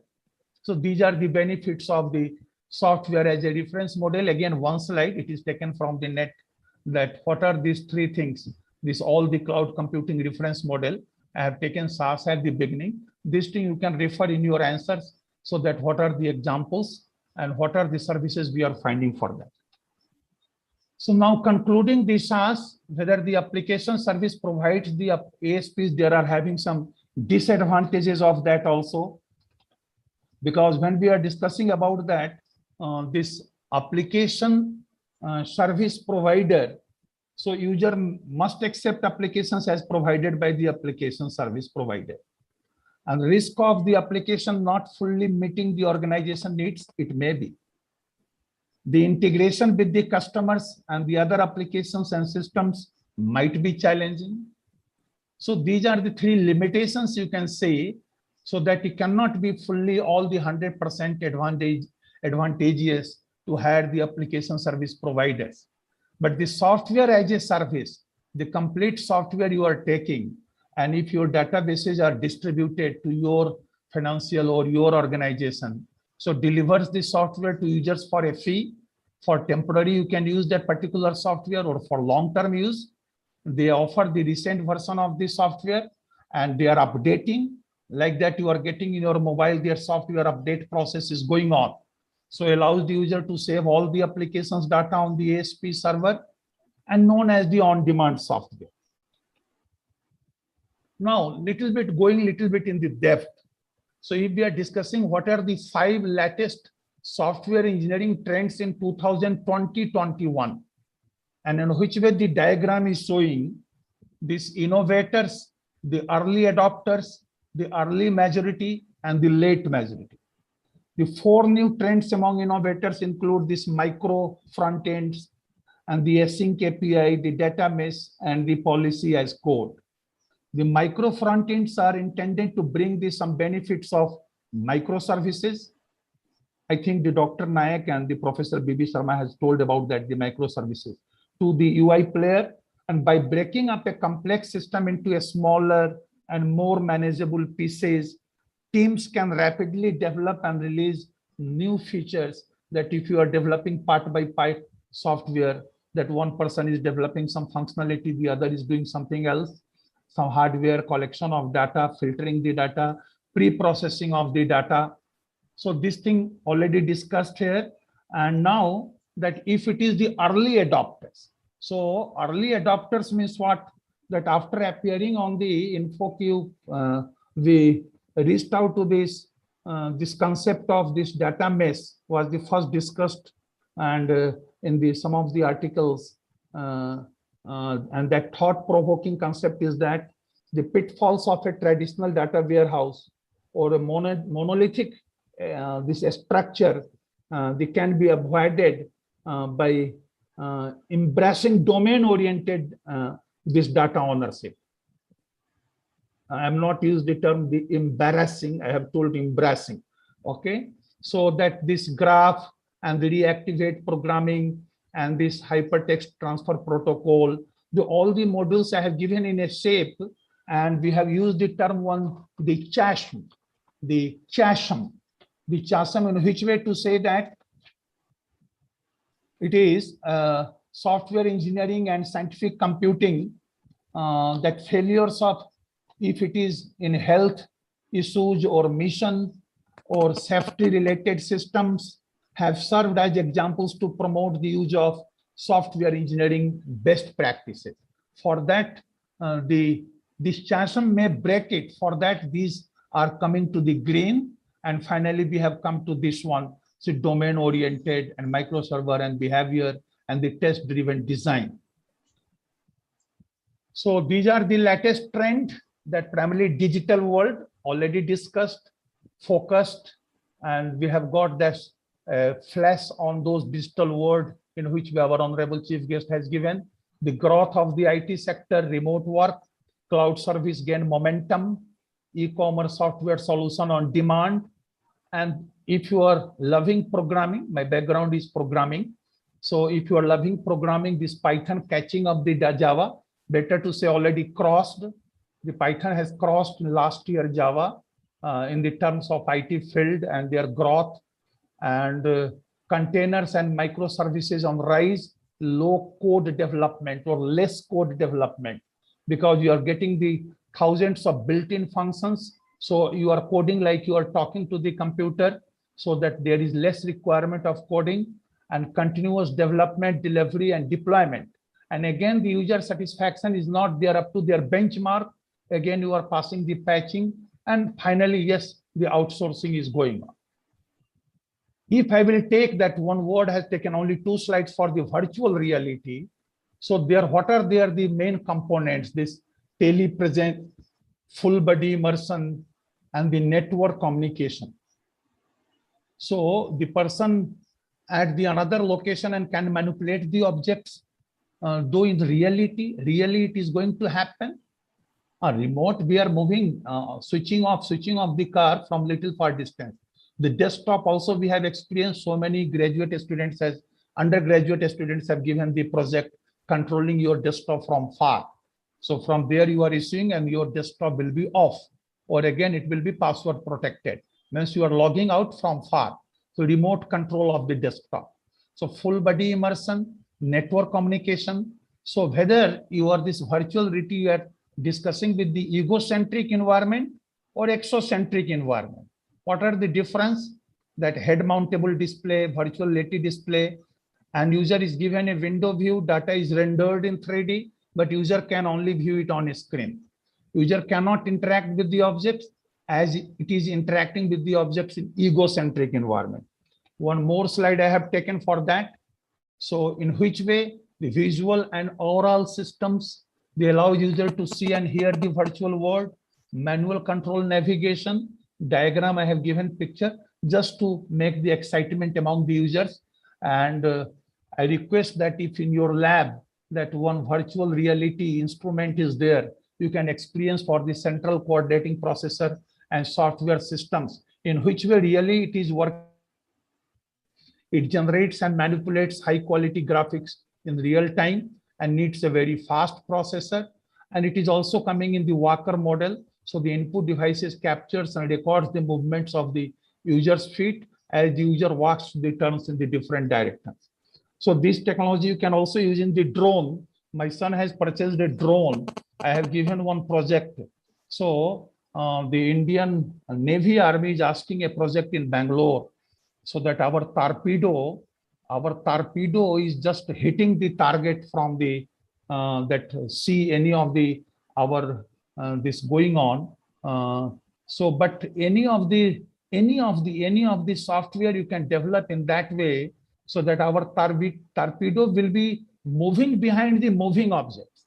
Means it will be changing the direction according to the target movement. I repeat. So if you are developing a drone software, so drone software, can it be like that? Once you have drone has targeted an object, and will it move according to the object moving direction? In which way the object is moving, it is changing its direction. So that is the concept here, the Walker in the virtual reality. And just sharing with you this popularity of the programming language index, because when we are discussing with the software engineering trends, so which of the programming languages should be veteran, or you should be comfortable, or you should have the grip with its rich tool, not only the basics, so that to get a placement. And we say that the data science job in Python, we should use this official, they are saying, the architects are saying it is the most sexiest job of the next coming years. So that data science, but that will be discussed in the next slide, the area. And the Python has crossed the Java according to the popularity index of the US also, and the popularity of programming language index of the India also. So Python is on the top, and the other languages you can see here. And these are the top trending technologies, the artificial intelligence, machine learning, already told by the chief guest and our Dr. Professor A.K. Nayak. So the data science I will be saying here for all the LGPG students. So data science is now your field, whether you can make first grip over the machine learning and this big data. And big data, if you are taking the big data, we have started to discuss with the 3 V's only. Now it has the 6 V's they are discussing. Earlier it was discussing that big data means voluminous data or what? A voluminous data, okay, but for the technocrats and the assistant professors, lecturers, their voluminous data, but big data is not meaning only for the voluminous data or variety of data or different variability or veracity of data. Here, the variability and veracity and the others are there also, the variety and this velocity also, the speed also should be, because the growth of the unstructured data, what we are calling the semi-structured and unstructured data, this the conventional database management system or RDBMS, they are having that one restriction that one domain will have similar type of values. Suppose you have defined one field, that in that field only one type of value can be entertained. You will not have the multivariant data under one column, one domain, one field, one attribute. Suppose you have given some data that is the number, and now they are expecting, because the growth of unstructured data in zettabytes daily, not only in megabyte, petabyte, exabyte. So it is growing daily exponentially. And somewhere it may be written 9 in number 9, okay. Some may be written here characters NINE 9, and some may be that musical note will be there 9, and that is stored in the field. So whether your database is going to permit that field, so you will have to go for the big data analytics. So if you are learning the pandas and the Scala and the PyDoop and Hadoop, so that how our big data concept will be implemented in the lab, so you can do that. And when you are going for the data science and the next generation, now coming, this is now, when you are establishing yourself a programmer, again, you remember that a statistics era again came, because once you are a statistician, that you must be a programmer. Once you are a programmer, you must have the knowledge of statistics, full stack development, robotics, edge computing, virtual reality, blockchain, 5G, and cyber security.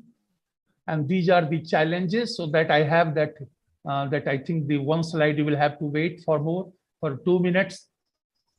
So what life cycle does a trend follow? When we are discussing about the emerging trends in software engineering, what early can a successful trend be identified? What aspects of evolution are controllable? And line of code, it is being reduced, because your functionality is going to reduce the hundreds of line of code. And distributed platforms must be there, where the data and resources will be distributed. Data may be distributed horizontally also, vertically also. The thousands of records, billions of records on one computer, and again another billion on another system.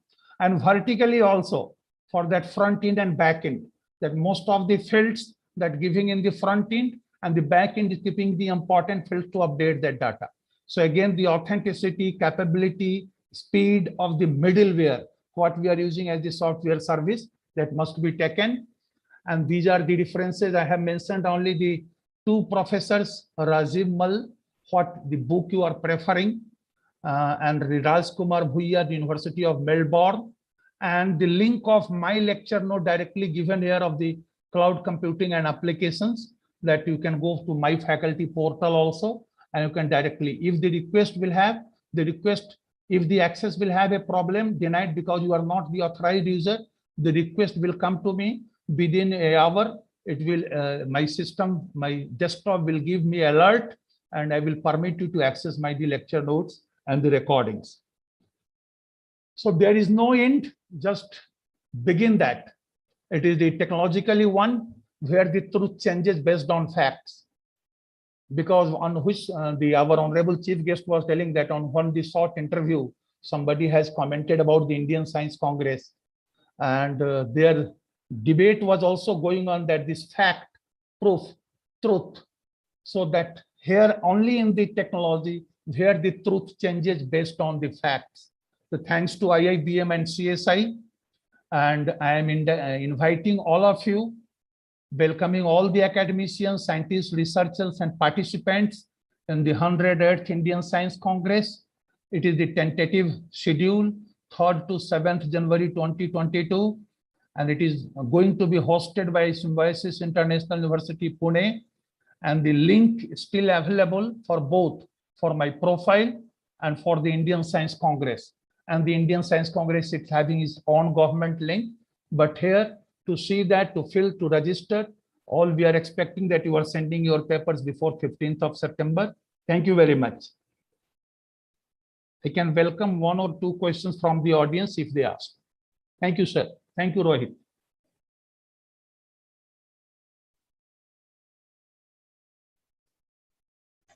Thank you so much, sir. Thank you very much, Paras. Excellent lecture that you have delivered. I think you have covered all the points required to be covered in the trades in software engineering, and you covered the core architecture, the challenges, the requirements, the trends, the challenges, everything. It is a full-fledged and complete lecture delivered by you. On behalf of IIBM, we express our thanks as well as for your kind presence and deliberation of a great lecture on this occasion. Thank you very much. And one information technically I have shared before my lecture officially to Professor Rohit, on which we have got the link now. So for office record, the PDF of my all slides I have already given. Yes, Okay, thank you very much. Thank you, sir. Thank you so much, sir. So now, thank you so much, PN Singh, sir. So thank Rohit, you. so that I have not crossed the time limit, no? No, sir. A little bit, it was little faster Okay. anyway. It is okay, sir. It is okay. Okay. So thank you, sir. And now we will proceed to our next session, and it's a time for foreign speakers address. And our today's speaker from Namibia, that is from Professor Dr. Dharam Singh Jat, sir. Professor Dharam Singh Jat has received his Masters of Engineering and PhD in Computer Science and Engineering from prestigious universities in India. He is a professor of computer science at Namibia University of Science and Technology from 1990 to 2014. He was with the College of Technology and Engineering, Maharana Pratap University of Agriculture and Technology, Udaipur, India. He has guided about 8 PhDs and 24 master research scholars. He has also authored more than 146 peer-reviewed articles and authored or edited more than 16 books. His interests span the areas of multimedia communication, wireless technology, mobile communication system, edge roof computing, software-defined networks, network security, and Internet of Things. He has given several guest lectures, invited talks at various prestigious conferences. He has been the recipient of more than 19 prestigious awards, such as Eminent Scientist Award, Distinguished Academic Achievement, Eminent Engineering Personality, CSI Chapter Pardon, CSI Significant Contribution, Best Faculty Research, Best Technical Staff, Outstanding University Service Awards, and many more. Professor Dharam Singh, sir, is a fellow of the Institutions of Engineering, Computer Society of India, and chapter engineer, senior member of IEEE, and distinguished ACM speaker. So with all these words, I like to welcome Professor Dr. Dharam Singh Jat, sir, for his address.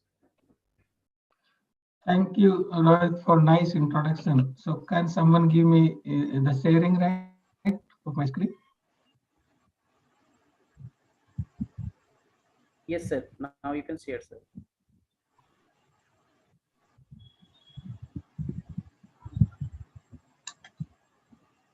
My slides are visible? Yes, sir. Yes, sir. First time I am also welcoming, interrupting. Sorry for the interruption. Dr. Singh from Bangalore. I have already invited you, nominated you as the foreign speaker. And first time seeing it is very nice. So such a good professor and having that UNESCO chair, I was very much impressed with that. And officially on the reference of the Dr. Nayak, I invited you, sir. Please go ahead, sir. Thank you, Dr. Singh. Thank you for inviting me for this, for the prestigious Indian Science Congress. So today's chief guest, Professor Sharma, sorry, my mentor, or say CSIV computer professional mentor, Professor A.K. Nayak, Professor P.B. Singh, Dr. Ram Pathak, Professor Pandey, my colleague and friends, Professor Desmukh, my friends, Mr. Rohit Kumar, my friends, participants, ladies and gentlemen, all protocols observed. So, you know, the title of my topic is today's is Emerging Trends in Software Engineering for Industry 4.0 and beyond. Professor Sharma and Professor Singh already explained about Professor Sharma explained about the mind computing and the importance related to the software engineering. Professor Singh explains about the various applications regarding cloud software, its various applications, challenges in software engineering. So in my talk, I need to give my importance of my talk, today's talk. So the rapid progress and evaluation of computing with smart devices that can be connected over an advanced IT infrastructure with internet services has led to a world in which ubiquitous computing has becomes a reality. So the massive digitization and interconnection of devices, two important things, will bring about radical transformation of the world in which we live and work. We are now witness the start of the fourth industrial revolution, Industry 4.0, in short, in which the physical world and the virtual world, we call also the cyberspace, is being more and more converged, the form of cyber physical system. Cyber physical system monitor physical systems, communicate, cooperate of each other and with human being in real time, and make decentralized intelligence decisions, as Prof. Singh already explained about the distributed computing system. Traditionally, the enabling force behind intelligence is the software that operates and controls the overall system. With Industry 4.0, the role of software, and here with software engineering, has gained even further movement and become a critical core competence of developing and maintaining smart interconnected system and devices. We know there is also a strong indications COVID-19, like many software technology, will see accelerated adoption in the coming years. So before my presentations, I want to say something because I'm working in the Namibia University of Science and Technology. So Namibia University of Science and Technology is a vibrant institution. Vibrant institution of higher learning with approximately 11,000 students enrolled, of which about 650 are international students representing 32 countries and 4 continents, including India. So we have 3 PhD students enrolled in our faculty under my supervision from India. And recently one received a degree. He is brigadier in the army. He received a degree, PhD degree from Namibia University of Science and Technology under my supervision. Just introduction about the UNESCO chair. We submitted the UNESCO chair proposal in 2018. It was approved in last year in October, and draft agreement was approved from the UNESCO as well as the Namibian government and the university. So now we are waiting for final draft signed by the DG. I think due to COVID-19, she is not available in the Paris or in the office. So when the document will signed, we will also celebrate an inaugural function for the UNESCO chair in a smart and secure environment. So in particular, UNESCO chair, we will deal with the smart communications, big data infrastructure analytics, and the cyber security. I'm also the IEEE distinguished speakers. So there is some additional website is available here. You can also visit if you are interested, then you can apply. I'm also the SMDSP speaker. The website is also available here. You can apply if you are interested. Some of glimpses about Namibia, because sometimes when I came in Namibia in 2014, I was afraid, okay, how is Namibia? Whether I need to go or not. So Namibia, a beautiful country. I'm staying in the capital of, the name is Windhoek. So in Windhoek, we have two universities. One is Namibia University of Science and Technology. I am working professor in computer science. Another University of Namibia, in which my wife is also a professor in psychology in University of Namibia. So we have two government universities in Namibia. Both are in the capital. Some important places you can see here is, this is the important place, and we can see in the world only this place where sea and the desert meet together. And in the left side, the sand dunes run straight into the ocean of Namibia. And we can see on the left side, there is a stream of sands. On the right side, there is a stream of water. This is beautiful. This is only a unique plant is available. Walvisvia is available in the Namibia. This slides especially I want to present to you because there is Ines Tarkas. So many, there is a strong government collaboration in between two government.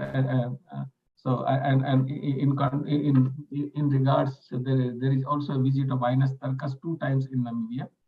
So we also visited. We also invited for the dinner, for the celebration, meet together with the Namibian government as well as the Indian government officials.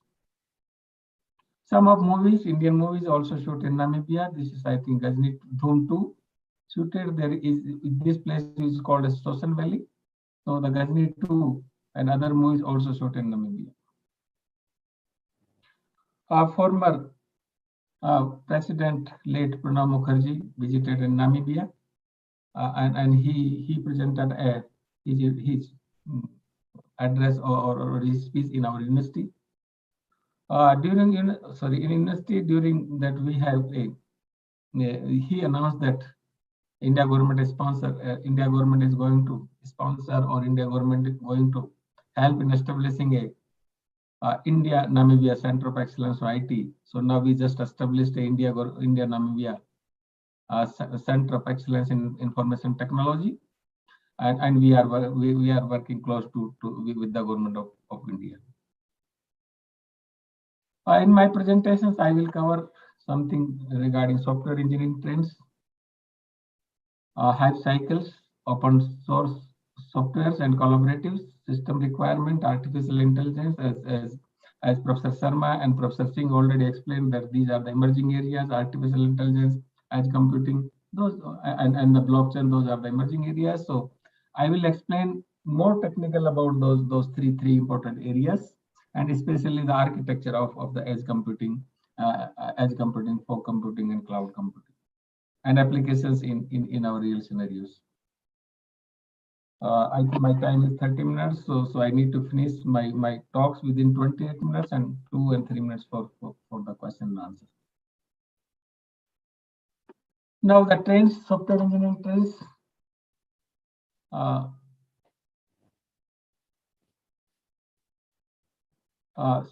Challenges we face trying to isolate meaningful technology trends, and the question, what factors determine the successful of trend? How life cycle does a trend flow? and how early can success attain? That are the important questions. So the technology, technological evolution is similar to biological evolutions, like Professor Sharma explained about the mind computing, but occurs at the rate that is order of magnitude faster. So the evolution, whether biological or technical, that doesn't matter, occurs as the result of positive feedback. That's the important thing. And the more capable methods resulting from one stage of evolutionary progress are used to create next stage or the future development.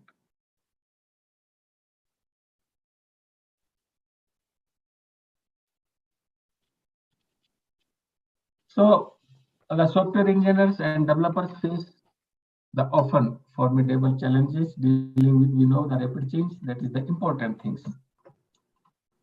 Uncertainty and emergence, like COVID-19 vaccines. Some of developers they thought that if you invest some money in COVID-19 related vaccine or software, if after 2 years if there is no COVID-19, then what will happen? So uncertainty in an emergency is very, very important for the development sides or for the software engineering part. Dependability, diversity, and interdependence. But they also have opportunity to make significant contributions that will make a difference for better.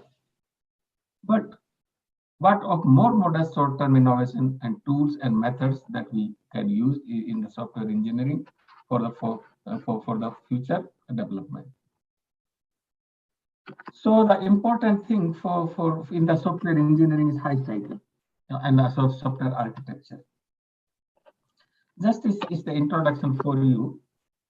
We know a hype cycle provides a graphical representation of the maturity and adoption of technologies and applications and how they are potentially relevant to solving real business problems and exploiting new opportunities. This one is the hype cycle research by the Gartner. Gartner is one of the IT research company, famous IT research company. So this is Gartner hype cycles for artificial intelligence, where this axis is the time axis. And this y-axis is the expectations. So in the time axis, this the left side, this is innovation trigger. A potential technology breakthrough kicks thing off. So the early proof of concept story or media interest trigger significance publicity. Often no use of product exists and commercially viability is unproven at this stage. Next is peak of inflated expectations. Early publicity produced a number of success stories, often accompanied by a story of failure. Some of companies take an action, but most do not. Third one is throw of disillusionment. So interest wanes and experiment and implementation fails to deliver. So the producer of the technology seek out or fail investment continues only if the surviving providers improve their product to the satisfaction of early adoptions. And this is slope of alignment. This one is, you see, this one is very, very important. More instance of how the technology can benefit the enterprises start to crystallize and become more widely understandable. And final one is the plateau of productivity or the maturity. So mainstream adoptions start with tick-off. Criteria for accessing providers' visibility are more clearly defined. So the technology broad market applicability and relevance are clearly playing off. If the technology has more than a niche market, then it will continue to grow. That is another important thing. Otherwise, it will not to move from this to this one. So in this Gartner hype cycle for artificial intelligence, you can see on the top, there is a block dot on the top. This is the as artificial intelligence. So as artificial intelligence will take 2 to 5 years to reach up to the plateau value or the maturity value. Another Prof Singh already explained about machine learning and the edge computing. Machine learning is here. It will take again 2 to 5 years to reach up to the plateau value. And Professor Singh also explained the importance of the Python, and Python is very useful in the machine learning. So you can use Conda or the Jupyter for your help, and you can use the Python, and those softwares can integrate some other modules. So here you can see another intelligent applications. Now we need intelligence applications, like Professor Singh explained about the SaaS or other applications, and that will also take near about 5 to 10 years to reach up to the plateau value. So in intelligence applications, it's intelligent software like you heard about Google car or driverless car or other things. So that will take long time, near about 10 years to reach up to the plateau. Our deep learning networks is here. It will also take 2 to 5 years. Here is AI governance. Now you see, now smart statistical solution will not help. We have data. Previous speakers, Prof. Sharma, Professor Singh explained the importance of big data. Big data, now we have a lot of data, but we need a meaningful information from the data. So to extract the meaningful information from the data, we need some solutions. Statistical solution will not help these days. Then we need artificial intelligence and especially governance, maybe smart city or other applications. There are large data or massive amount of data. We need to filter, and for the storage purpose, for the communication purpose, and for application purpose. So AI governance, that will take 2 to 5 years to reach up to the plateau value. You see here is something indicated in the blue dot. Other things are also explained. So I will, you see here is small data. Now we are not talking big data. We are not talking everything on data or something. Now there is a term is small data. Small data is very, very important right now. We are not talking about big data, because from big data we need to filter, and for the future use we need a small data. So, but it will take near about 5 to 10 years to reach up to the maturity value. So this is the starting place. And now there is another term is artificial general intelligence. So everything is on artificial. We are now you know in this Industrial Revolution 4, Industrial Revolution 4 or Industrial Revolution 5. We need to move the Industrial Revolution 5. So just a brief introduction about the 5th Industrial Revolution is going to reshape the world economy. It will be based on the incorporation of wide range of technology. Industry 5.0 implies people are working together with intelligent machines more quickly by utilizing advanced technologies such as blockchain technology, artificial intelligence, edge computing, edge after edge, using some Internet of Things software-enabled devices. So it will be add a human touch following 4th Industrial Revolution or Industry 4.0 plus for the automation and the productivity. And Professor Sharma already emphasized on the human computing that we need in near future or next decade, Industry 5.0. So this is all about some AI intelligence hype cycles. Now Professor Singh also explained that we need to know the emerging technologies for future development or future trends. What are the emerging technologies? We received many questions from the students. What are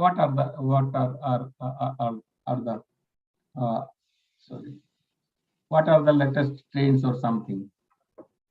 So just a minute. In this hype cycle, again you can see here is this one is social distancing technology on the top. So health passport lead all technologies in their potential to make transformation impact in 2 years or less, accelerated by early adoption. Like in India, there is Arogya Setu, I know from from the newspaper. And social distancing, this social distancing technology entered the hype cycle for the first time at the top of peak influencer due to the COVID-19. And you see this one is the white circle, and white circle will take around 5 to 10 years to reach up to the platinum. Gartner continues to expand its coverage of artificial intelligence potential in this site, with the several categories added this year, including composite AI, generative AI, responsible AI, AI augmented development, embedded AI, and AI augmented design. So Professor Singh also explained about the 3D and the augmented reality. Now augmented reality, now we also need to artificial augmented reality, because it's again the question of how we need to filter the data, and we need to extract the meaningful information from the given information or given data. We know the open world software concepts such ambient intelligence, context aware applications, pursue ubiquitous computing, all focus on integrating software systems into an environment for broader than anything to date. And open world software that is designed to adapt to a continuous changing environment, self-organizing structure, and self-adapting its behavior. So earlier speaker also gave the example of the Amazon or AWS as facilities available for cloud computing related things. Open source is the development method for software that harness the power of distributed peer review and transparency of process. So the promising of open source is better quality, high reliability, more flexibility, lower cost, and to predatory vendors lock-in. That is another important thing. So the term open source, when applied to computer software, implies that software engineering works product, either model, source, code, test, suits, are open to the public, we know these days, and can be reviewed and extended the control by anyone with interest and permission together. That is another important thing these days, collaborative development. So we also established a UNESCO chair in smart and secure environment and invited the collaborative institutions. And we need to more collaborate. So that's very another important areas in the software engineering development. So that today's software engineering collaborates across time, zone, and international boundaries. And every one of them must share their information. That's why this platform, we have an international webinar, and we are sharing our information via video conferencing. There is no physical presence even, but the technology we are using to share our knowledge and expertise to amount. So the challenge of our next decade is to develop methods, tools, and facilitate that collaborations. If everything is on online or everything is face to face. But the critical factor is shared goals, culture, process, responsibilities, and also the security and ethics is very, very important in addition to these factors.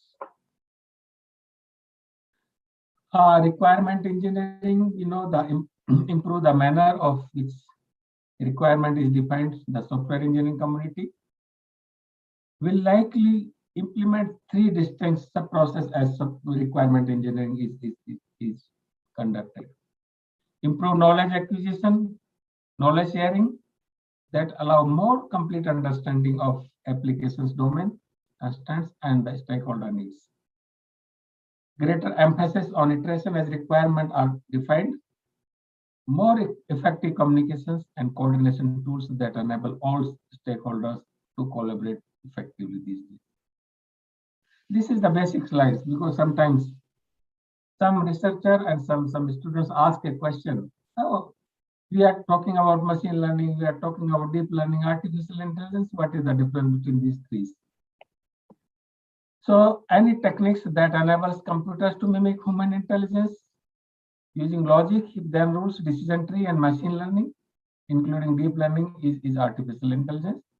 Machine learning is the subset of artificial intelligence, and the deep learning is also the subset of the machine learning. So that is basic difference.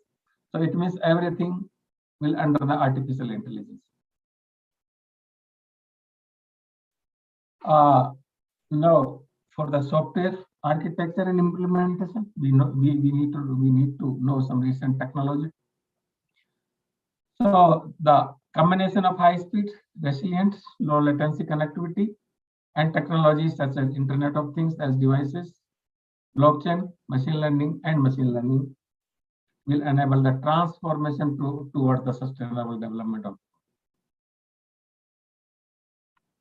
This one is another. Now the question is, the students may ask, sir, we are going to do some research work, we are going to do PhD, master's research. But after 2 years, if the research will not sustain, what we will do? So we received the same question many times. So there is another Gartner top 10 strategy technology trend 2020. Right now, I think 2021 is not released and may be released at the end of the year. But according to this technology trend 2000, divided into two, people-centric as well as the smart spaces.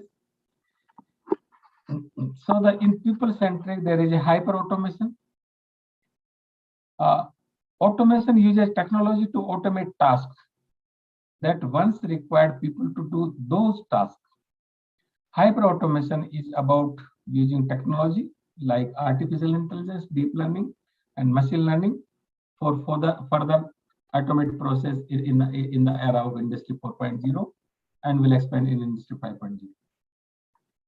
Multi-experience focus on how people interact with experience, control the digital world of the application.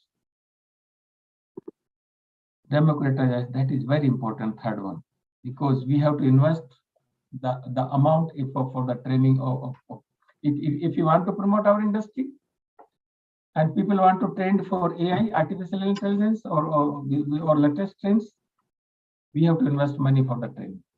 So this democratization technology means giving people easy access to the technical or the business expertise without extensive training. Human augmentation processing already explained about human augmentation is about the technology to enhance the person's cognitive and physical experience and ability through the use of artificial intelligence and the machine learning. Transparency and trustability. Developed in technology are creating a crisis of confidence. Consumers have become more aware to how their data is collected and used. This is the business are also recognized increasing the responsibility of storing collecting data. And India, we are not worried about the ethics, and ethics is very, very important issue. So collecting data, managing data, using data, those are the important things. So we need ethical clearance from the relevant authority while we are going to do our research for master or PhD, especially we are dealing with the public.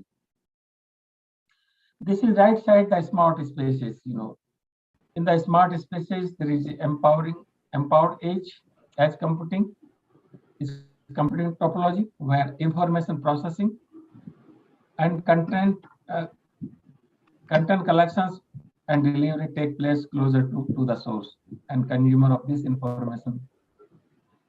Keeping the traffic local and distributed, the idea is to reduce the latency, expand the capability, and improve the decision-making system in software development. Edge computing refers to all technologies built into IoT software-enabled devices in the world around us.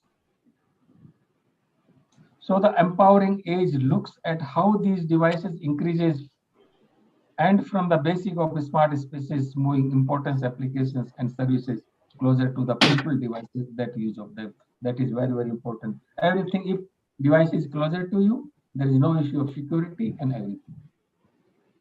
So it is estimated that by 2023, there may be more than 20 times as many smart devices on the outskirts of the network as conventional IT road.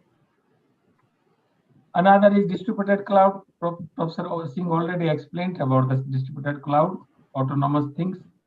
Autonomous things utilizes artificial intelligence to perform tasks that are usually performed by the human. Blockchain is the type of distributed ledger and expanding chronological order list of cryptographical signed immutable transitional records shared by all the participants in the network. And now we are not talking the network security, cyber security. Now we are talking about the artificial intelligence security that increase the number of artificial intelligence solutions and potential point of areas where IoT devices or highly connected devices create true security challenges. So this is all about something the Gartner top 10 technology strengths. Now the application part of software engineering or software architecture or software development.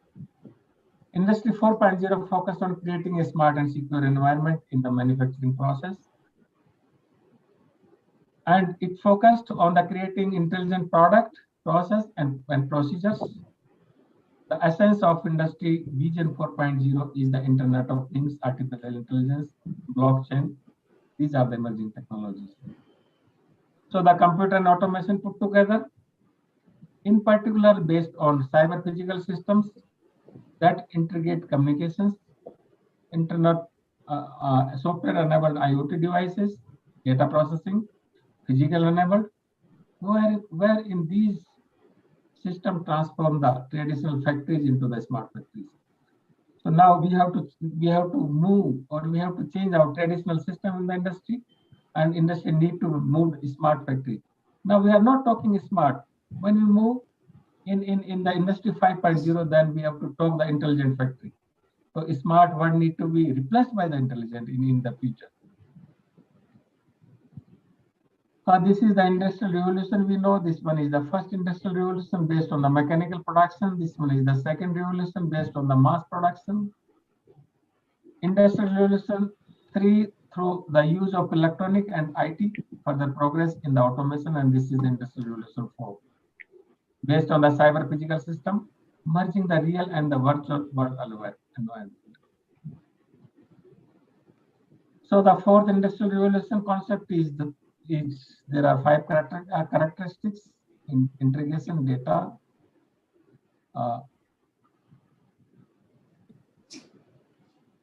interconnection, data integration, innovation, transition.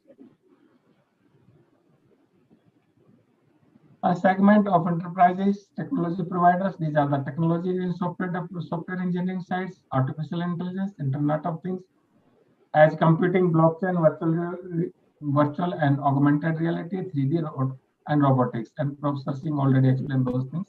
In the right side, there are infrastructure providers and technology infrastructure users are the industries for research purpose, capital good industry, consumer side, and industrial services.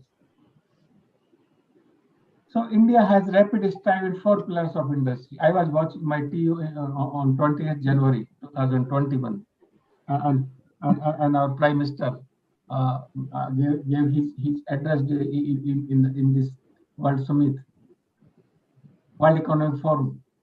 So Prime Minister Modi addressed the World Economic Forums. There was summit via video conferencing on 28th January. Prime Minister Modi, in his inaugural address, as the summit said, India has made rapid strive in 4 pillars of Industry 4.0 using connectivity, automation, artificial intelligence, machine learning, and the real-time data. And he quoted that Industry 4.0 is for human, not robots. We must ensure that technology becomes a tool for as of living, not for traps, Modi said. This is one another. Now we are talking big data or something else. Now you see, fourth industrial revolution technology driven by the artificial intelligence are expected to fundamentally change the world. In the recent global survey, 63% CEO said they believe that artificial intelligence will have larger impact than internet. So I took from that website. You can also Google, or you can also check the other more information, the importance of artificial intelligence. And if artificial intelligence, if have a large impact on internet, you can think we must have to move everything on AI and applications. These are the main building block of Industry 4.0: automation, robotics, simulations, horizontal and vertical integration, Internet of Things, cyber security, additive manufacturing, augmented reality, and big data analytics. So then is connectivity, smart city and Industry 4.0 may create a huge opportunity to join the physical and the world, digital world. It can develop the public and private sectors effectiveness, expand financial benefits, and improve the standing of the life, because collaborative is one of the major areas of software engineering or software architecture. This one is the major dimensions of a smart city. We have a governance system. These are the different governance system, and these governance system need to speak to each other with artificial intelligence solutions,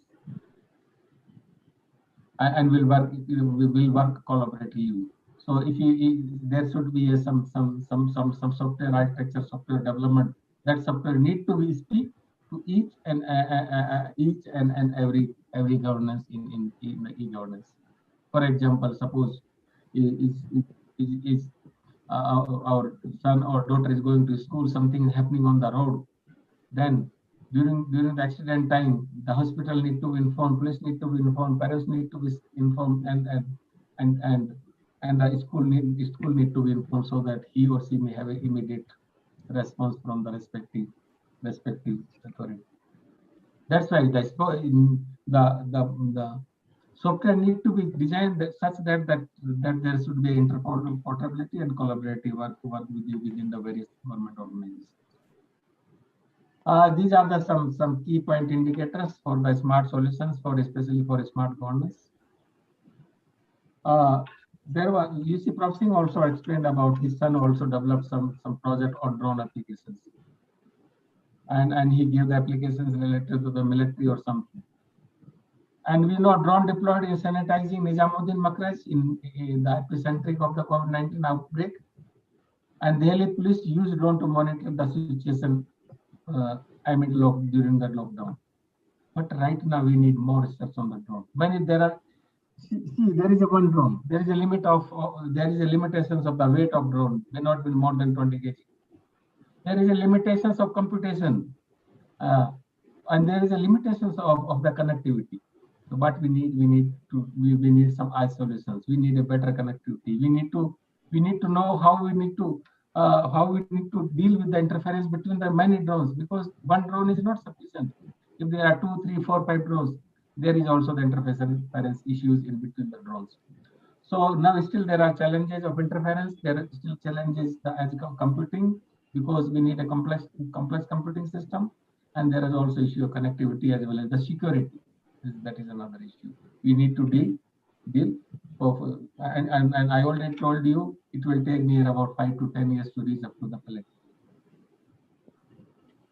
Some hardware experiments, because if you want to develop a software, we need to know the applications. Now we are in Industry 4.0. Important thing, Professor Singh explained what is the difference between the engineering, science, and technology. We are in the technology. We need some technological solutions. The software we are developing, the research we are doing, research should be applied. So if there is applied switch, that research can be used in the field. So one of my students developed the voice activity detection based smart automation system. And if you want to more, then the paper is available on the internet. You can access. Some students also deploy some humanity sensors in the Africa region using, and they are developing software according to the requirement. This is another we talk that in software engineering, the open source software is important. So we have developed some open source software for experimental purpose. So the software we call extended network simulator 2 that we will use for multimedia communications for our research purpose and for our experimental purpose. Software is available open source. Anybody can modify, anybody can extend, anybody can use. That's the important thing. The computing is the important aspects of software engineering. And cloud computing, SaaS, or everything Professor Singh explained, I will not explain in detail, but you see right now, Only I will take 3-4 minutes. Rohit is fine. We have three different stages: cloud, fog, and roof computing. So now cloud is failed. Cloud cannot handle all the data. We need another computing that we call the edge computing. So for Industry 4.0 to reach full potential, however, manufacturer will have the implementation of edge computing. This is one of the conceptual model. One of my PhD student is developing the edge computing model and the blockchain. That is very on the basis of the artificial intelligence. That is very helpful for Industry 5.0, and we can implement some product related to the Industry 5.0. Another things, if you want to develop something, we need to HPC infrastructure. So instead of going a large cluster, we have to go for a small cluster initially. We can develop some applications, and these are some applications areas. So these are some open source software that we installed in our systems and we are using. We can use for our research purpose in different discipline areas. So those are the open source software available for the research purpose. So now end of the conclusion. The conclusion is software engineering and developer faces the often formidable challenges of the dealing with rapid change, uncertainty, and emergence, dependability, diversity, and independence. But they have opportunity to make significant contribute, like COVID-19 technology, that will make difference for the better. Intelligence Age is the founder of future digital business. AI-based software at the age is still in the early stage and have potential to discover the way more efficient computing technology for enabling future applications. As computing using blockchain technology paradigm may provide filtering at the edge, and connectivity, including blockchain technology, is important to improve standards of life. Thank you. Now the floor is open for the questions. Thank you very much. Thank you very much, Dr. Dharam Singh ji. So nice of you, and the institute is grateful for you. Thank.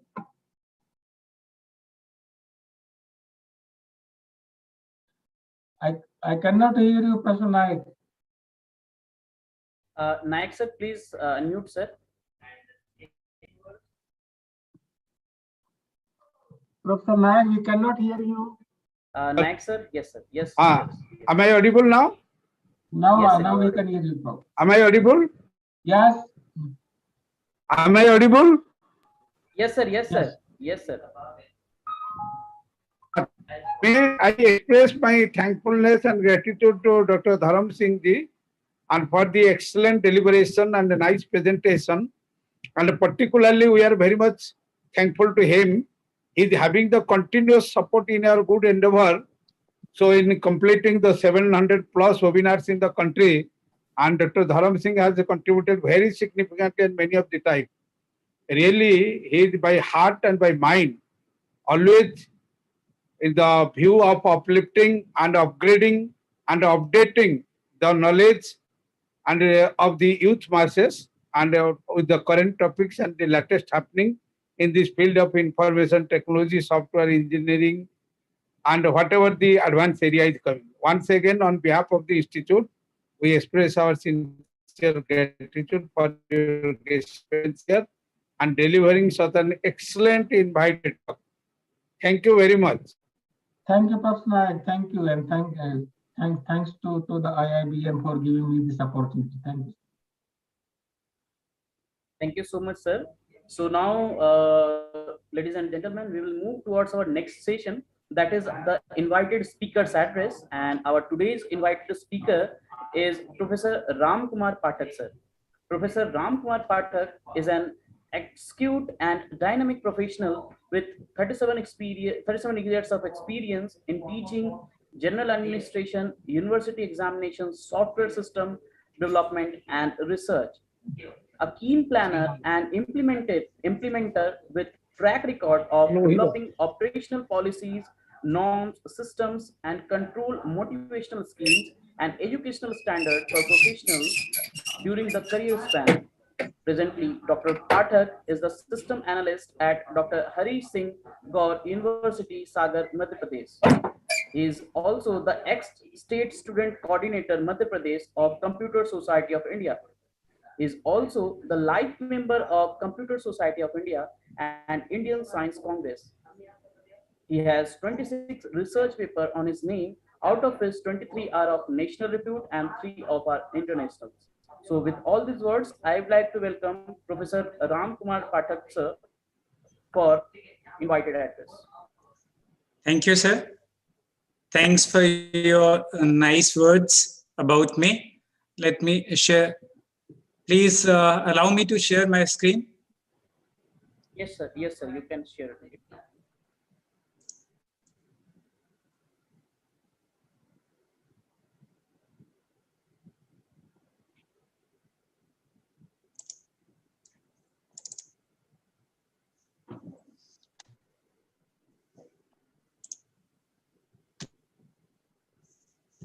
Can you see my screen, sir? Yes, sir. Yes, sir. We can see you. Yes, yes. Okay. Yes. Okay. Thank you, sir. A very good afternoon to all of you. I am very much thankful to Professor Naik, sir, that he has given me the chance to interact with the peoples like you. I am Dr. R.K. Pathak. As the sir gave me the opportunity to talk about something about the emerging trends of the software engineering and the development. Here, since last 1.5 hours, I am with you, and I have listened all my senior faculty members. So most of the things has been discussed, but now I'll give you a different dimension about the software development and the engineering. With respect to the current pandemic, which we have seen in last 2 years, and for the sustainable development, which the world is expecting by 30. So looking to this sustainable development, what will happen in the software industry, we'll discuss in this presentation in half an hour, where we'll discuss all those things with some statistical data. See, friends, you must have seen since of 2020, the significant impact of all the COVID-19, which my earlier speakers have already discussed about. We have seen a lot of change in the last 1.5 years in respect of the software industry, IT industry, different things. And it's quite difficult to foresee what will happen next. But still, we are, as a scientist, we are, as the academicians, we are supposed to presume what may happen. It is very rightly said by the president of the US, Bill Clinton. One of the things that I think we have learned is that we should all be very careful about making the predictions. But still, we can make the predictions as an academician. See, in sustainable development, looking to the pandemic situations, the complete scenario of the software development has been changed. And with that, the requirement of the future softwares is increasing due to the sustainable development requirement of the world. What the world is saying by 2030, that we should not have no poverty, zero hunger, good health, quality education, gender equality, and so on. So these are the certain things which we may discuss, because I don't have the time. The second thing is this: due to the continuous rain in Sagar, my city, we have some connectivity problem. And second thing, one more, the course is going on in my department. So we have the validity function after 1 hour. So I may not be able to elaborate all these points, but you see this, what the sustainable development world is looking in 2030, each and every object of 2030 requires a well-defined software development policy. If you see the 17th and 18th and 19th objectives of sustainable development, this requires the cloud computing and all blockchain and the other things, and big data and so on. So what the current scenario of the industry is, we are looking for the software intensive systems. The systems, what we are expecting in the future, they should be the software intensive systems, where the software contained in virtually every product and services will continue to grow, like the IoT. The software, what we need in the future, they should be safe, secure, and reliable. The requirements will change very fastly. In software engineering, we say that the software's life cycle, if you see the life cycle of the software and hardware, there is a cup cone a graph of the hardware.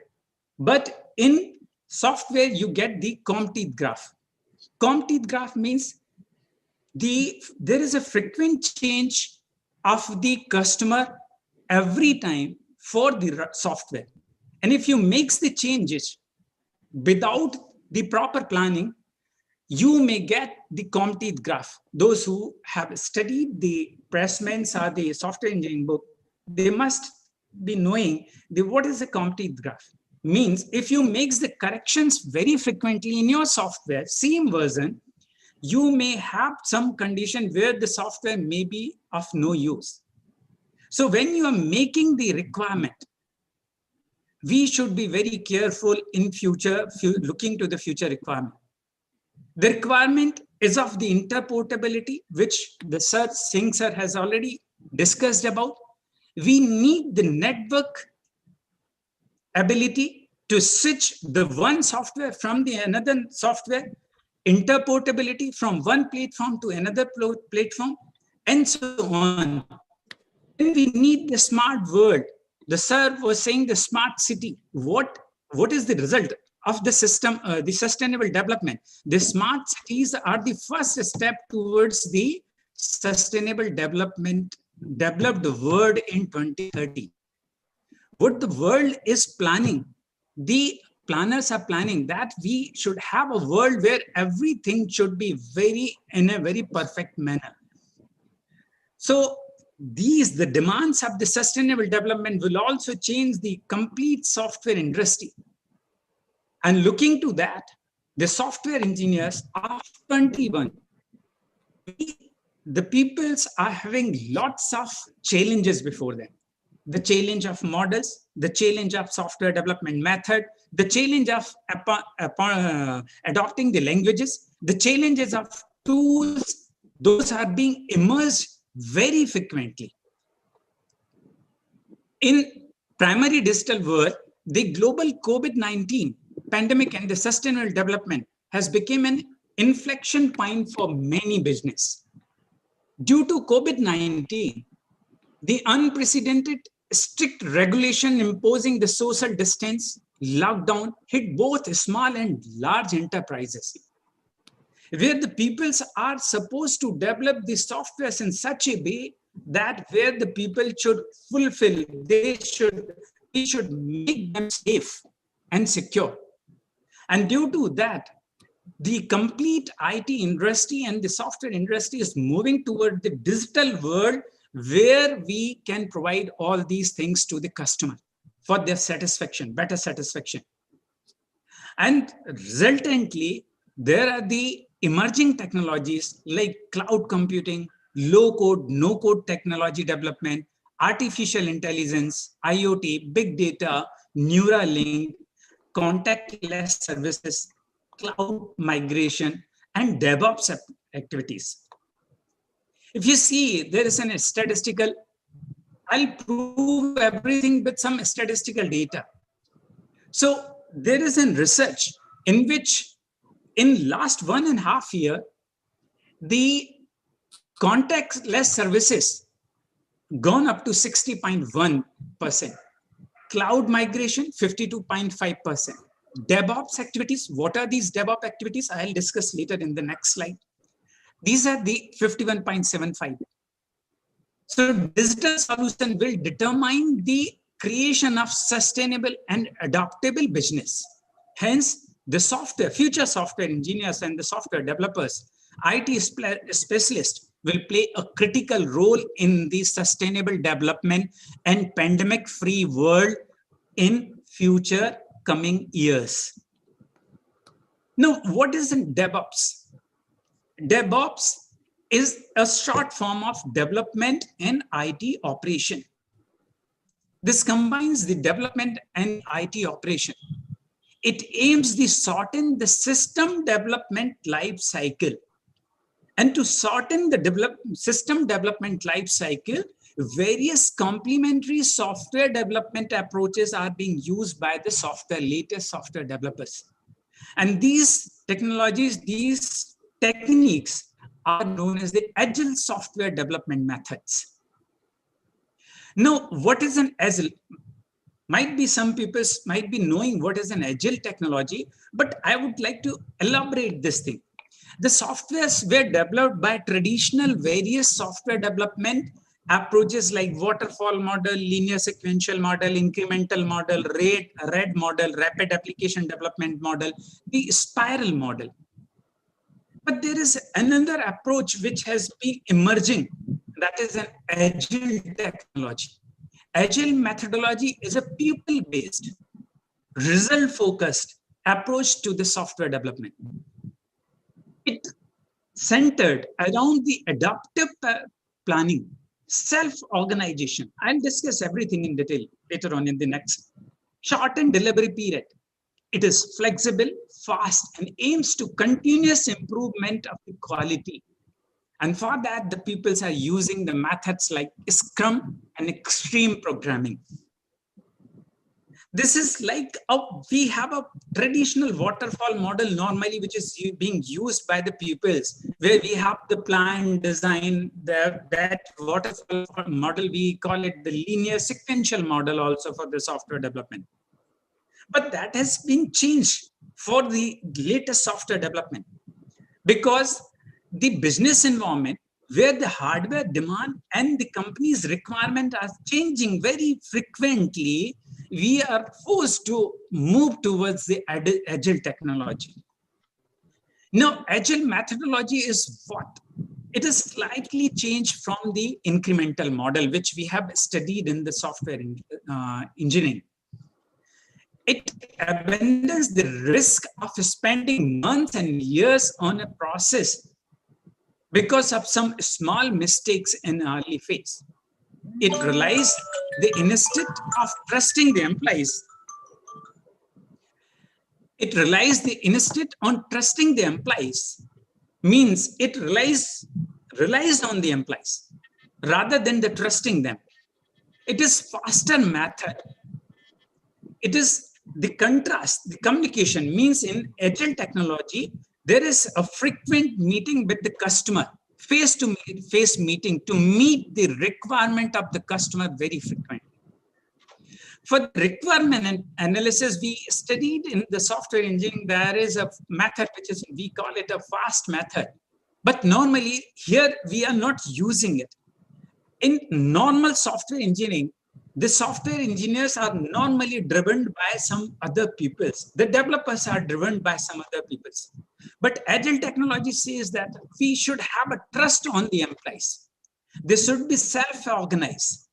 So assign them and then you ask them to do their work by trusting on the development team.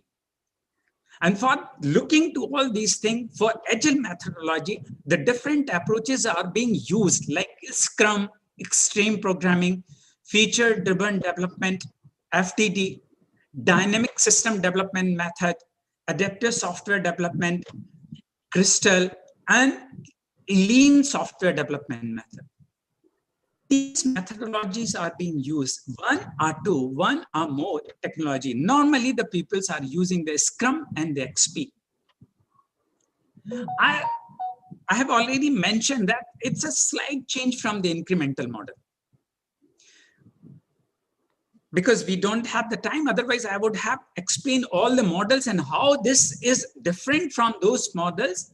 But here I'll concentrate on this Scrum model. What is an Scrum methodology?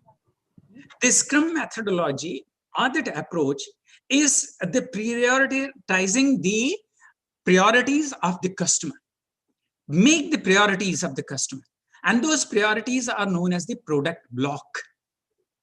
Then Scrum team takes one small piece of according to the priority, and that is known as the sprint block.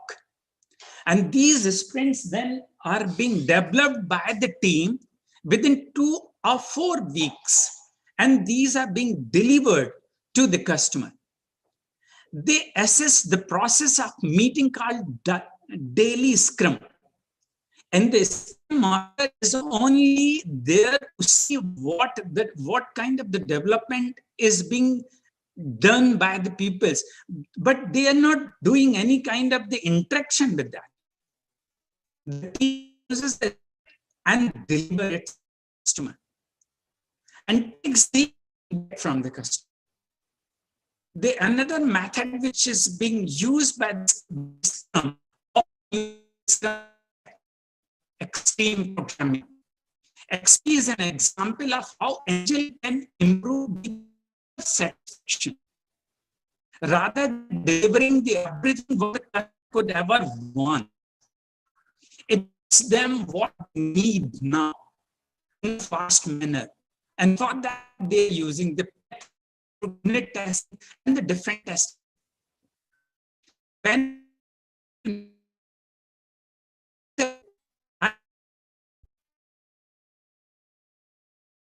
the customer and the customer want isn't the real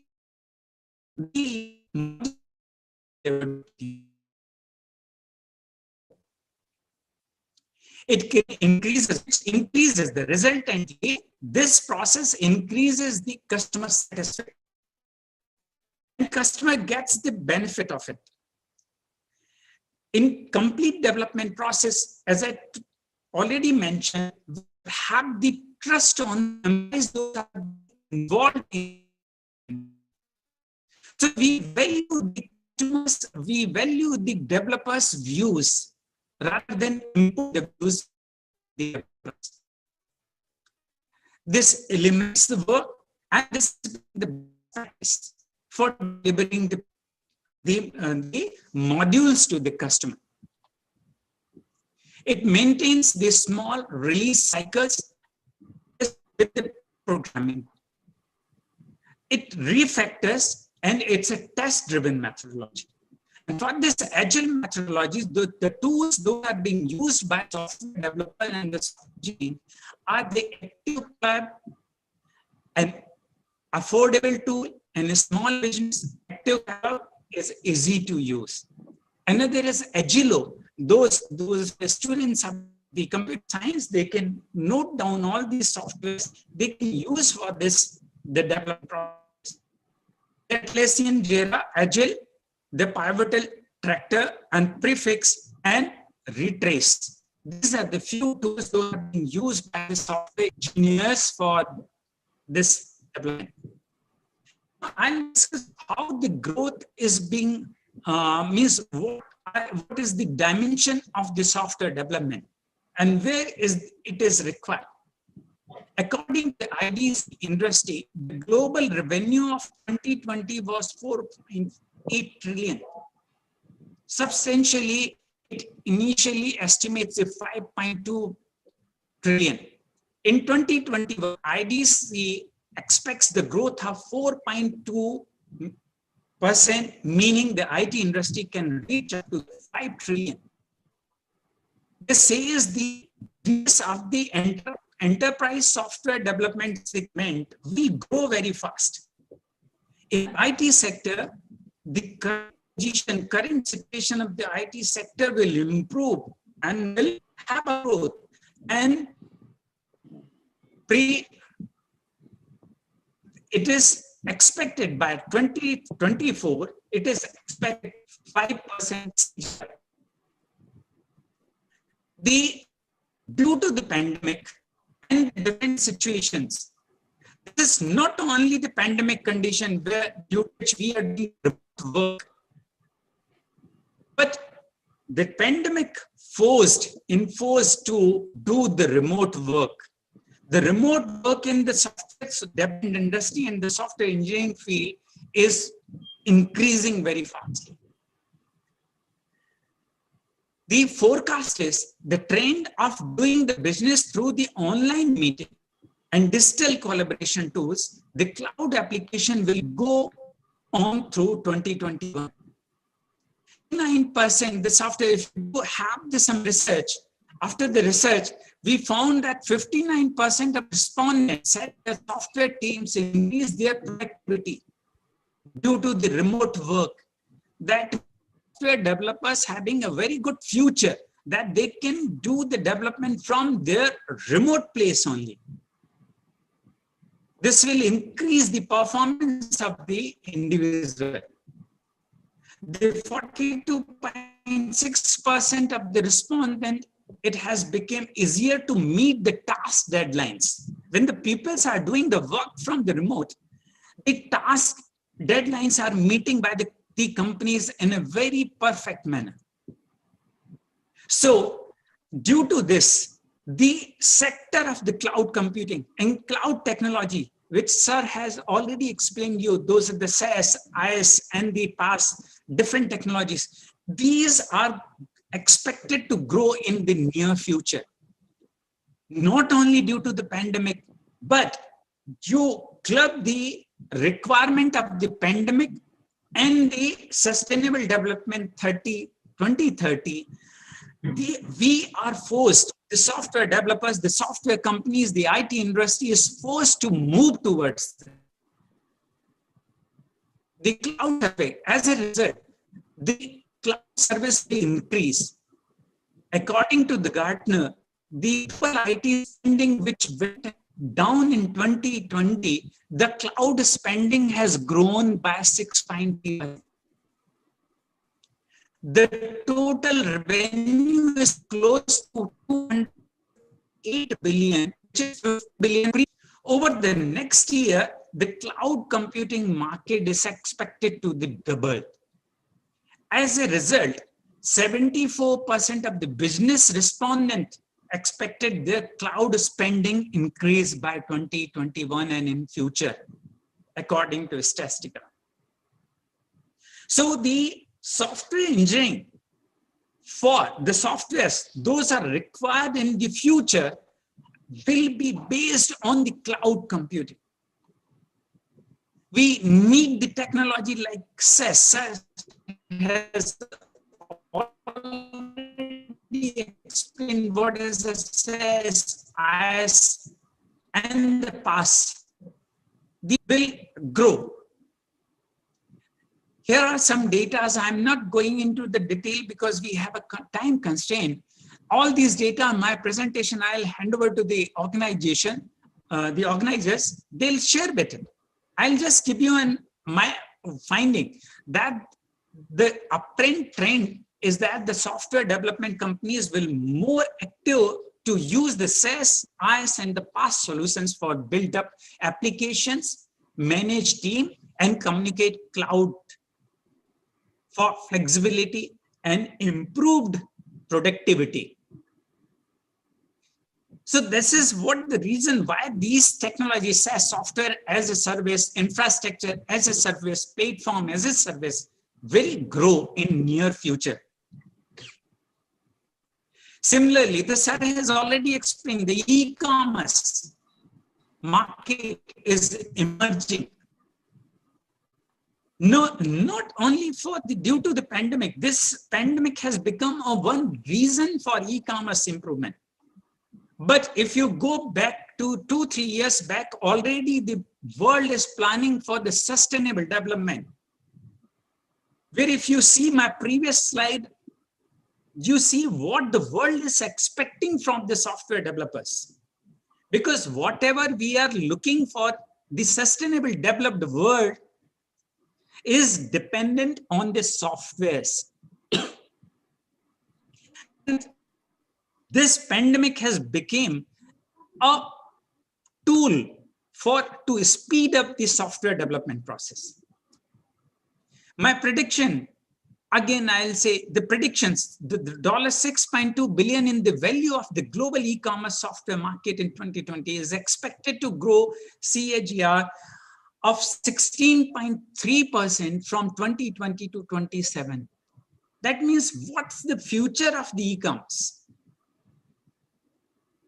So we will have to think as a software developer, as an educationist, as a planner, what kind of the course curriculum we must develop, what kind of the software developers we require in the future, what kind of the software engineers we require for the future. We'll have to plan accordingly. The languages, sir has already explained you. The Java was initially used by most of the developers, but now the peoples are using the Python. The Python because it's a very useful, it's a very user-friendly. The applications can be developed in a very fast manner with the Python. And Python is having the collaboration, means the Python can be collaborated with AI and ML. That's why the Python is the future language. But we can't say, in my earlier previous slide, the one person said in very earlier stage that the 4 computers will be sufficient for the computer programming and the software development. But the predictions, we can't make the prediction exactly, because every day the new tools and the new technologies are being emerging. But still we can force, we can see what may happen in the future. The containers and microservices. Sir has already explained about, most of the 3 speakers have talked about all these things which we are discussing here. For the newcomers, I would explain what is a microservice.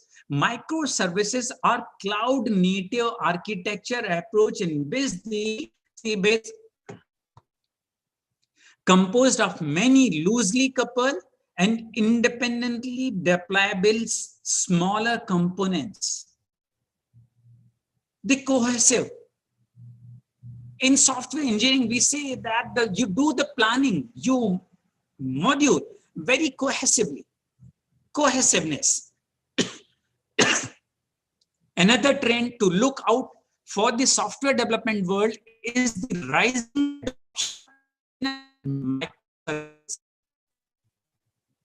powered by Kubernetes.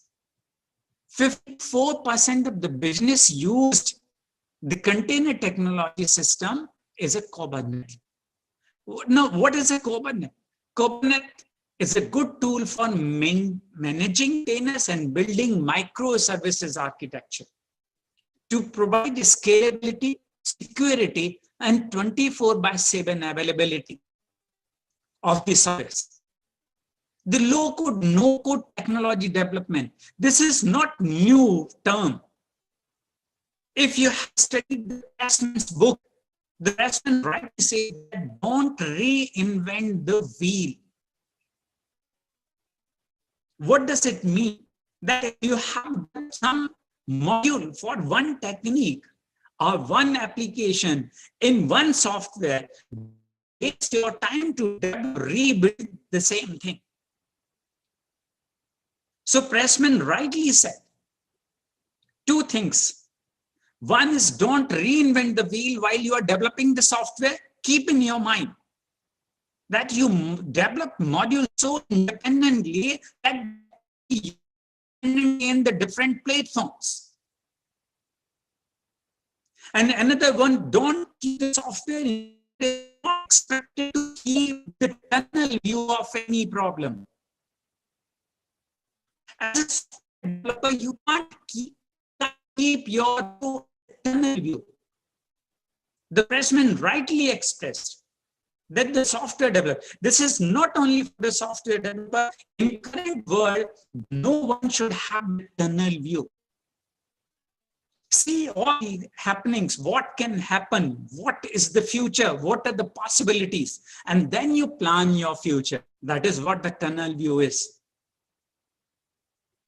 So low-code platform is that you develop because some tools are available. I will give you a very simple example. If you want to develop a page, no need to learn this. Don't waste your time. If you are expert in something else, use the MS Word.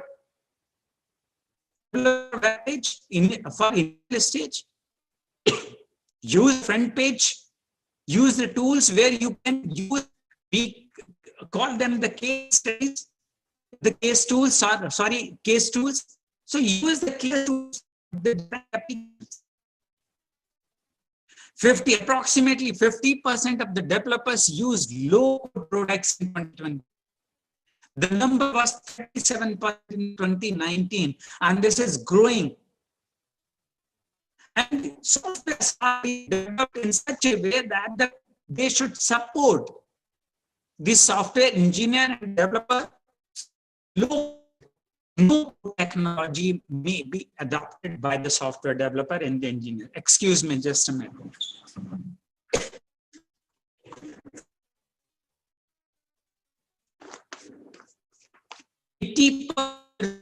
Believe that the load approach can free developers so that they can work on higher level project.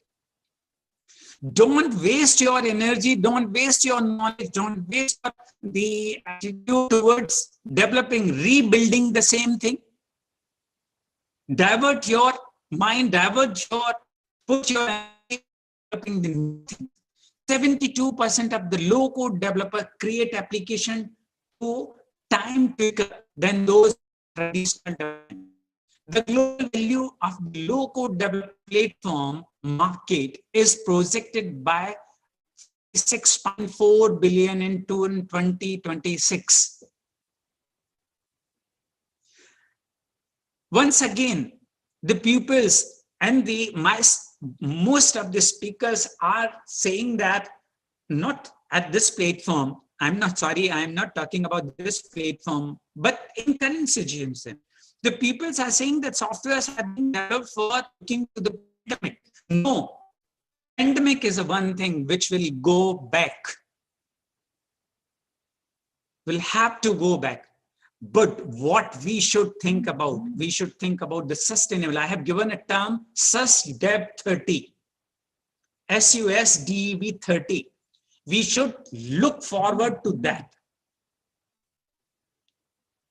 This low-code development, it brings the range of benefits such as manual work reduction, time and money saving for creating digital solution, and as a lower barrier for the entry into the software development. The continuous integration, a new approach is being used by the software development that is known as CI/CD, continuous integration delivery development. To ensure the software quality, SQA. In software engineering, we say SQA, software quality assurance. To provide the software quality, the software developers, which they are using the new technique that is known as the CI/CD. The Dev Test Ops Landscape Survey 2019 says 53% of the software testers uses the continuous integration tools. Continuous delivery tools, and 29% uses the continuous development tools. And resultantly, the continuous integration tool market is forecasted, means the software you can develop, the people are looking forward for the CI/CD. The market for these kinds of the software is forecasted at 2.8 million in 2017 to 1.1 billion by 2023.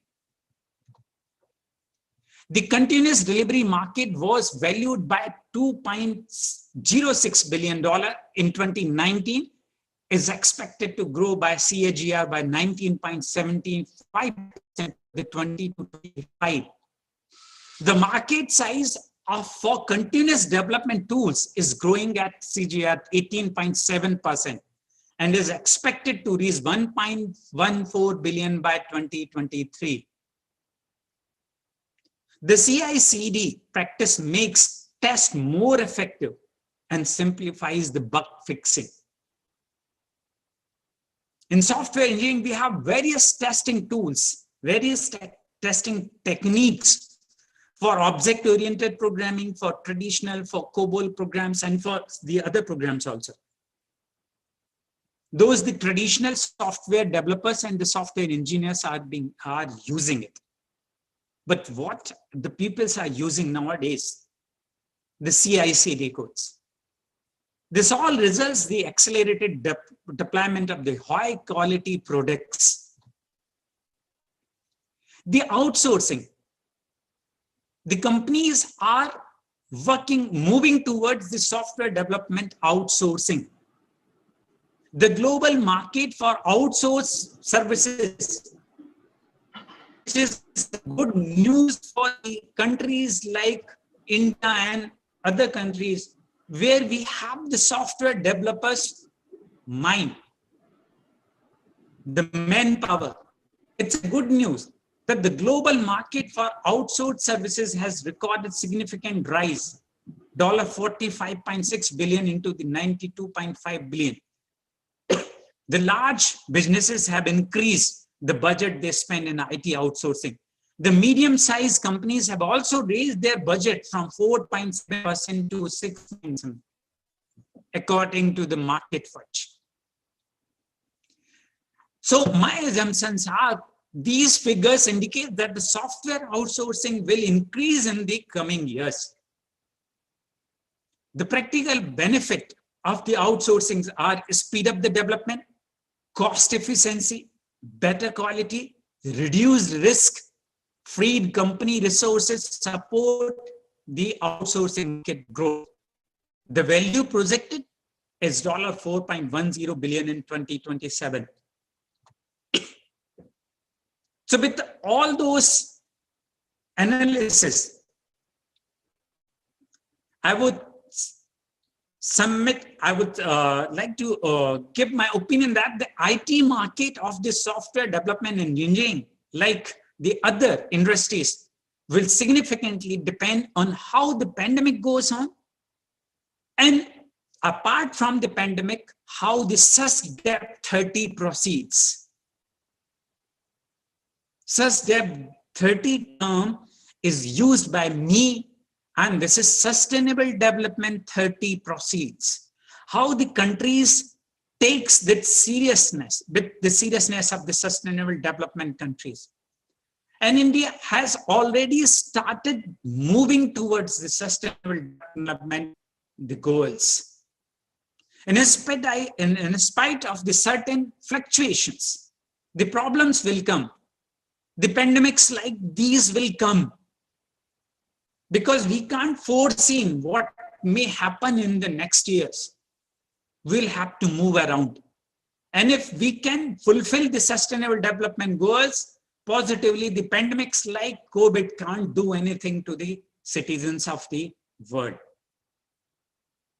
Why I am saying this is a statement given by me, why this, if you see the sustainable development objectives, go back to the second slide. What kind of the world the planners are planning, means they are forcing. The world where no poverty is there. The world where zero hunger. The world with good health and well-beings. The world with quality education. The world with gender equality. The world with clean water and sanitation. The world with and clean energy, the world with decent work and economic growth, world with industry, innovation and infrastructure, required inequalities, and so on. These are, I am not able to see all those things, but these are the goals. If you see seriously, if world fulfills these goals, where these pandemics will affect us. So my dear friends and my dear software developers, you develop yourself looking to these goals. And adopt the technology tools. Those can be used for making the world of a healthy world. With these words, as I have explained you that we have a validity function of one of our program within half an hour. So I am supposed to manage that program. So I would like to take the lead. But before that, very rightly said for the software development. These are the some things I would submit my the words with these 3-4 phrases. The time to relax is when you don't have time for it. It is good idea always to do something relaxing prior to making any important decisions. It's not stress that kills you. For software developers and the IT engineers, it is very important. It's not stress that kills you. It is your reaction to the stress. How you take the stress. So be safe, stay at home, mask, keep social distance, and good luck for the future. Thank you. Thank you very much. And once again, I am very much thankful to the professor who is like my father, Professor Naik. I'm very much thankful to Professor Naik that he has given me the chance to speak before you. I'm once again thankful to all the guests, Dr. P.N. Singh sir and Dharam Singh Jat sir. Thank you very much, sir. Thank you very much, Dr. Ram Kumar. Thank you. And Dr. Ram Kumar actually delivered a very vital and very important lecture, which is definitely very helpful for the participants who have been here with full of statistics and the future trends. We are really thankful. The Institute is really thankful. And I must have to mention, Dr. Ram Kumar has worked with me as the State Student Coordinator of Computer Society of India in the year 2019 and 20, when I had been the National President of the Society. And I have enjoyed very much to work with him. And we are having done, he was a very dynamic and vibrant State Student Coordinator.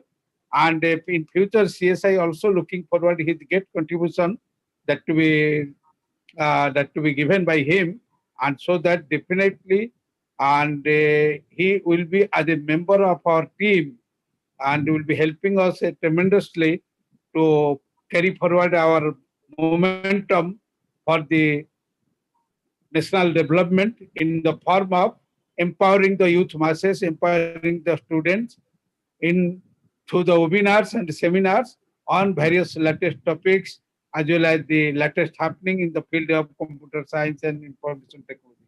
Thank you very much, Dr. Ram Kumar. You are one of my most beloved associate that I had been in my career under the Computer Society of India. Thank you very much once again. Thank you so much, sir. Thank you so much, R.K. Thank you, sir. Thank you. And now, so now we will move towards our last session, but it is not the least session. So I would like to call Professor Ganesh Pandey, sir, who is a Deputy Director of Indian Institute of Business Management, Patna, for vote of thanks. Thank you, Rohit. Honorable President of the International Webinar, my Guru, my mentor, Professor A.K. Naik, Advisor, IIBM Group, former President and Fellow of CSI and Member, Data Management Committee, ISO. Honorable Chief Guest of the International Webinar, Professor P.V. Sharma, VC, Amity University, Gurugram, past President, AIU, Founder, VC, DTU, Delhi, and RGPP, MP. Honorable Keynote Speaker, Professor P.N. Singh, President, CSE, CMRIT, Bangalore, and President, ICT, Computer Science Section, Indian Science Congress Association. Honorable Foreign Speaker, Professor Dharam Singh Jat, Professor, Department of CSC, Nambia University of Science and Technology, Nambia. Honorable invited speaker, Dr. Ram Kumar Pathak, System Analyst, Dr. H.S. Gaur, Central University, Sagar, MP. The chapter chairman, vice chairman, and secretary of CSI Patna chapter, staff and faculty member of IIBM, and dear participant of one-day international webinar. I take this privilege to extend my vote of thanks to my guru, my mentor, Professor A.K. Naik, under whose dynamic leadership the Computer Society of India has organized more than 500 online and virtual events throughout the country, and particularly more than 4 dozen of events through CSI Patna chapter in collaboration with IIBM and other academic educational members. Sir, on behalf of the IIBM Management Committee and student community, we express our sincere gratitude and thanks for delivering the inaugural address on this occasion.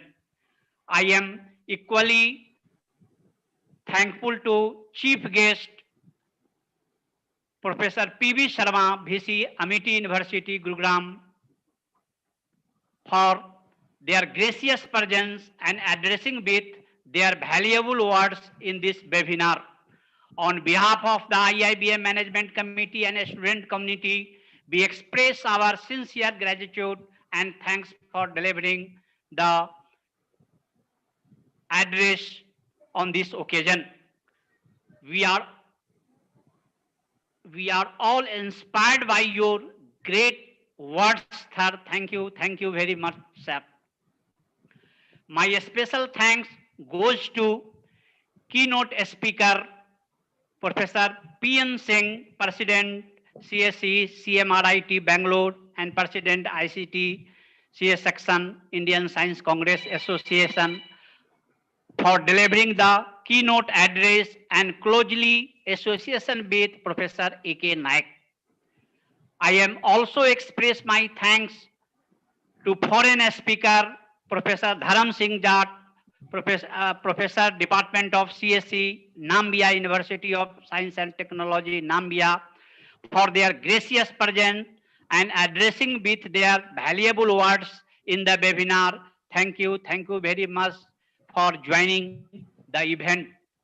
I would like to express our sincere thanks to invited speaker, Dr. Ram Kumar Pathak, System Analyst, Dr. H.S. Gaur, Central University, Sagar, MP, for delivering the speech on this occasion. We all are inspired by your great words, sir. Thank you very much, sir. I also express my sincere thanks to Professor Rohit Kumar for hosting the events. Last but not least, my sincere thanks goes to all participants of the webinar who made the event successful. Thank you to all. We also acknowledge the great presence of Dr. Yogesh Tiwari from Nashik, if he is present here, because he joined in late, and Dr. Kanhaiyalal Ambasta, Professor and Head, Birla Institute of Technology, Patna, for their presence. We are also thankful to them. Apart from that, we are very much thankful to the professors and the assistant professors and the associate professors who have joined from different parts of the country in this auspicious occasion, including from east, west, north, south, from Kanchipuram, from Aurangabad, Maharashtra, for Tamil Nadu, and from northern part of the country, all the parts of the country. We are really acknowledge their great presence for making this webinar very successful, along with the greatest thanks go to the student community who has participated at a large. Thank you once again to all of you. Thank you so much, sir. So now, Tiwari ji hai kya? Yes, sir. Tiwari ji, ek minute. Tiwari ji hai kya present? Sir. Yogesh Tiwari ji from Nashik. हाँ हाँ present है sir. Sir, can I take नहीं है lead, लगता sir? Out हो गया sir Yogesh Tiwari है sir. हाँ योगेश तिवारी है सर सर। हैं। योगेश जी है हाँ सर सुने आ रहा है। योगेश जी हाँ आ सर। रहे हैं ना हाँ sir.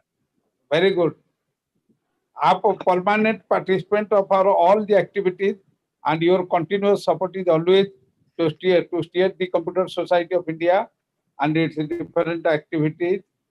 And similarly, Kanayalal, you are present. Kanaya perhaps left now. And all maximum teachers from outside of the state who have participated today.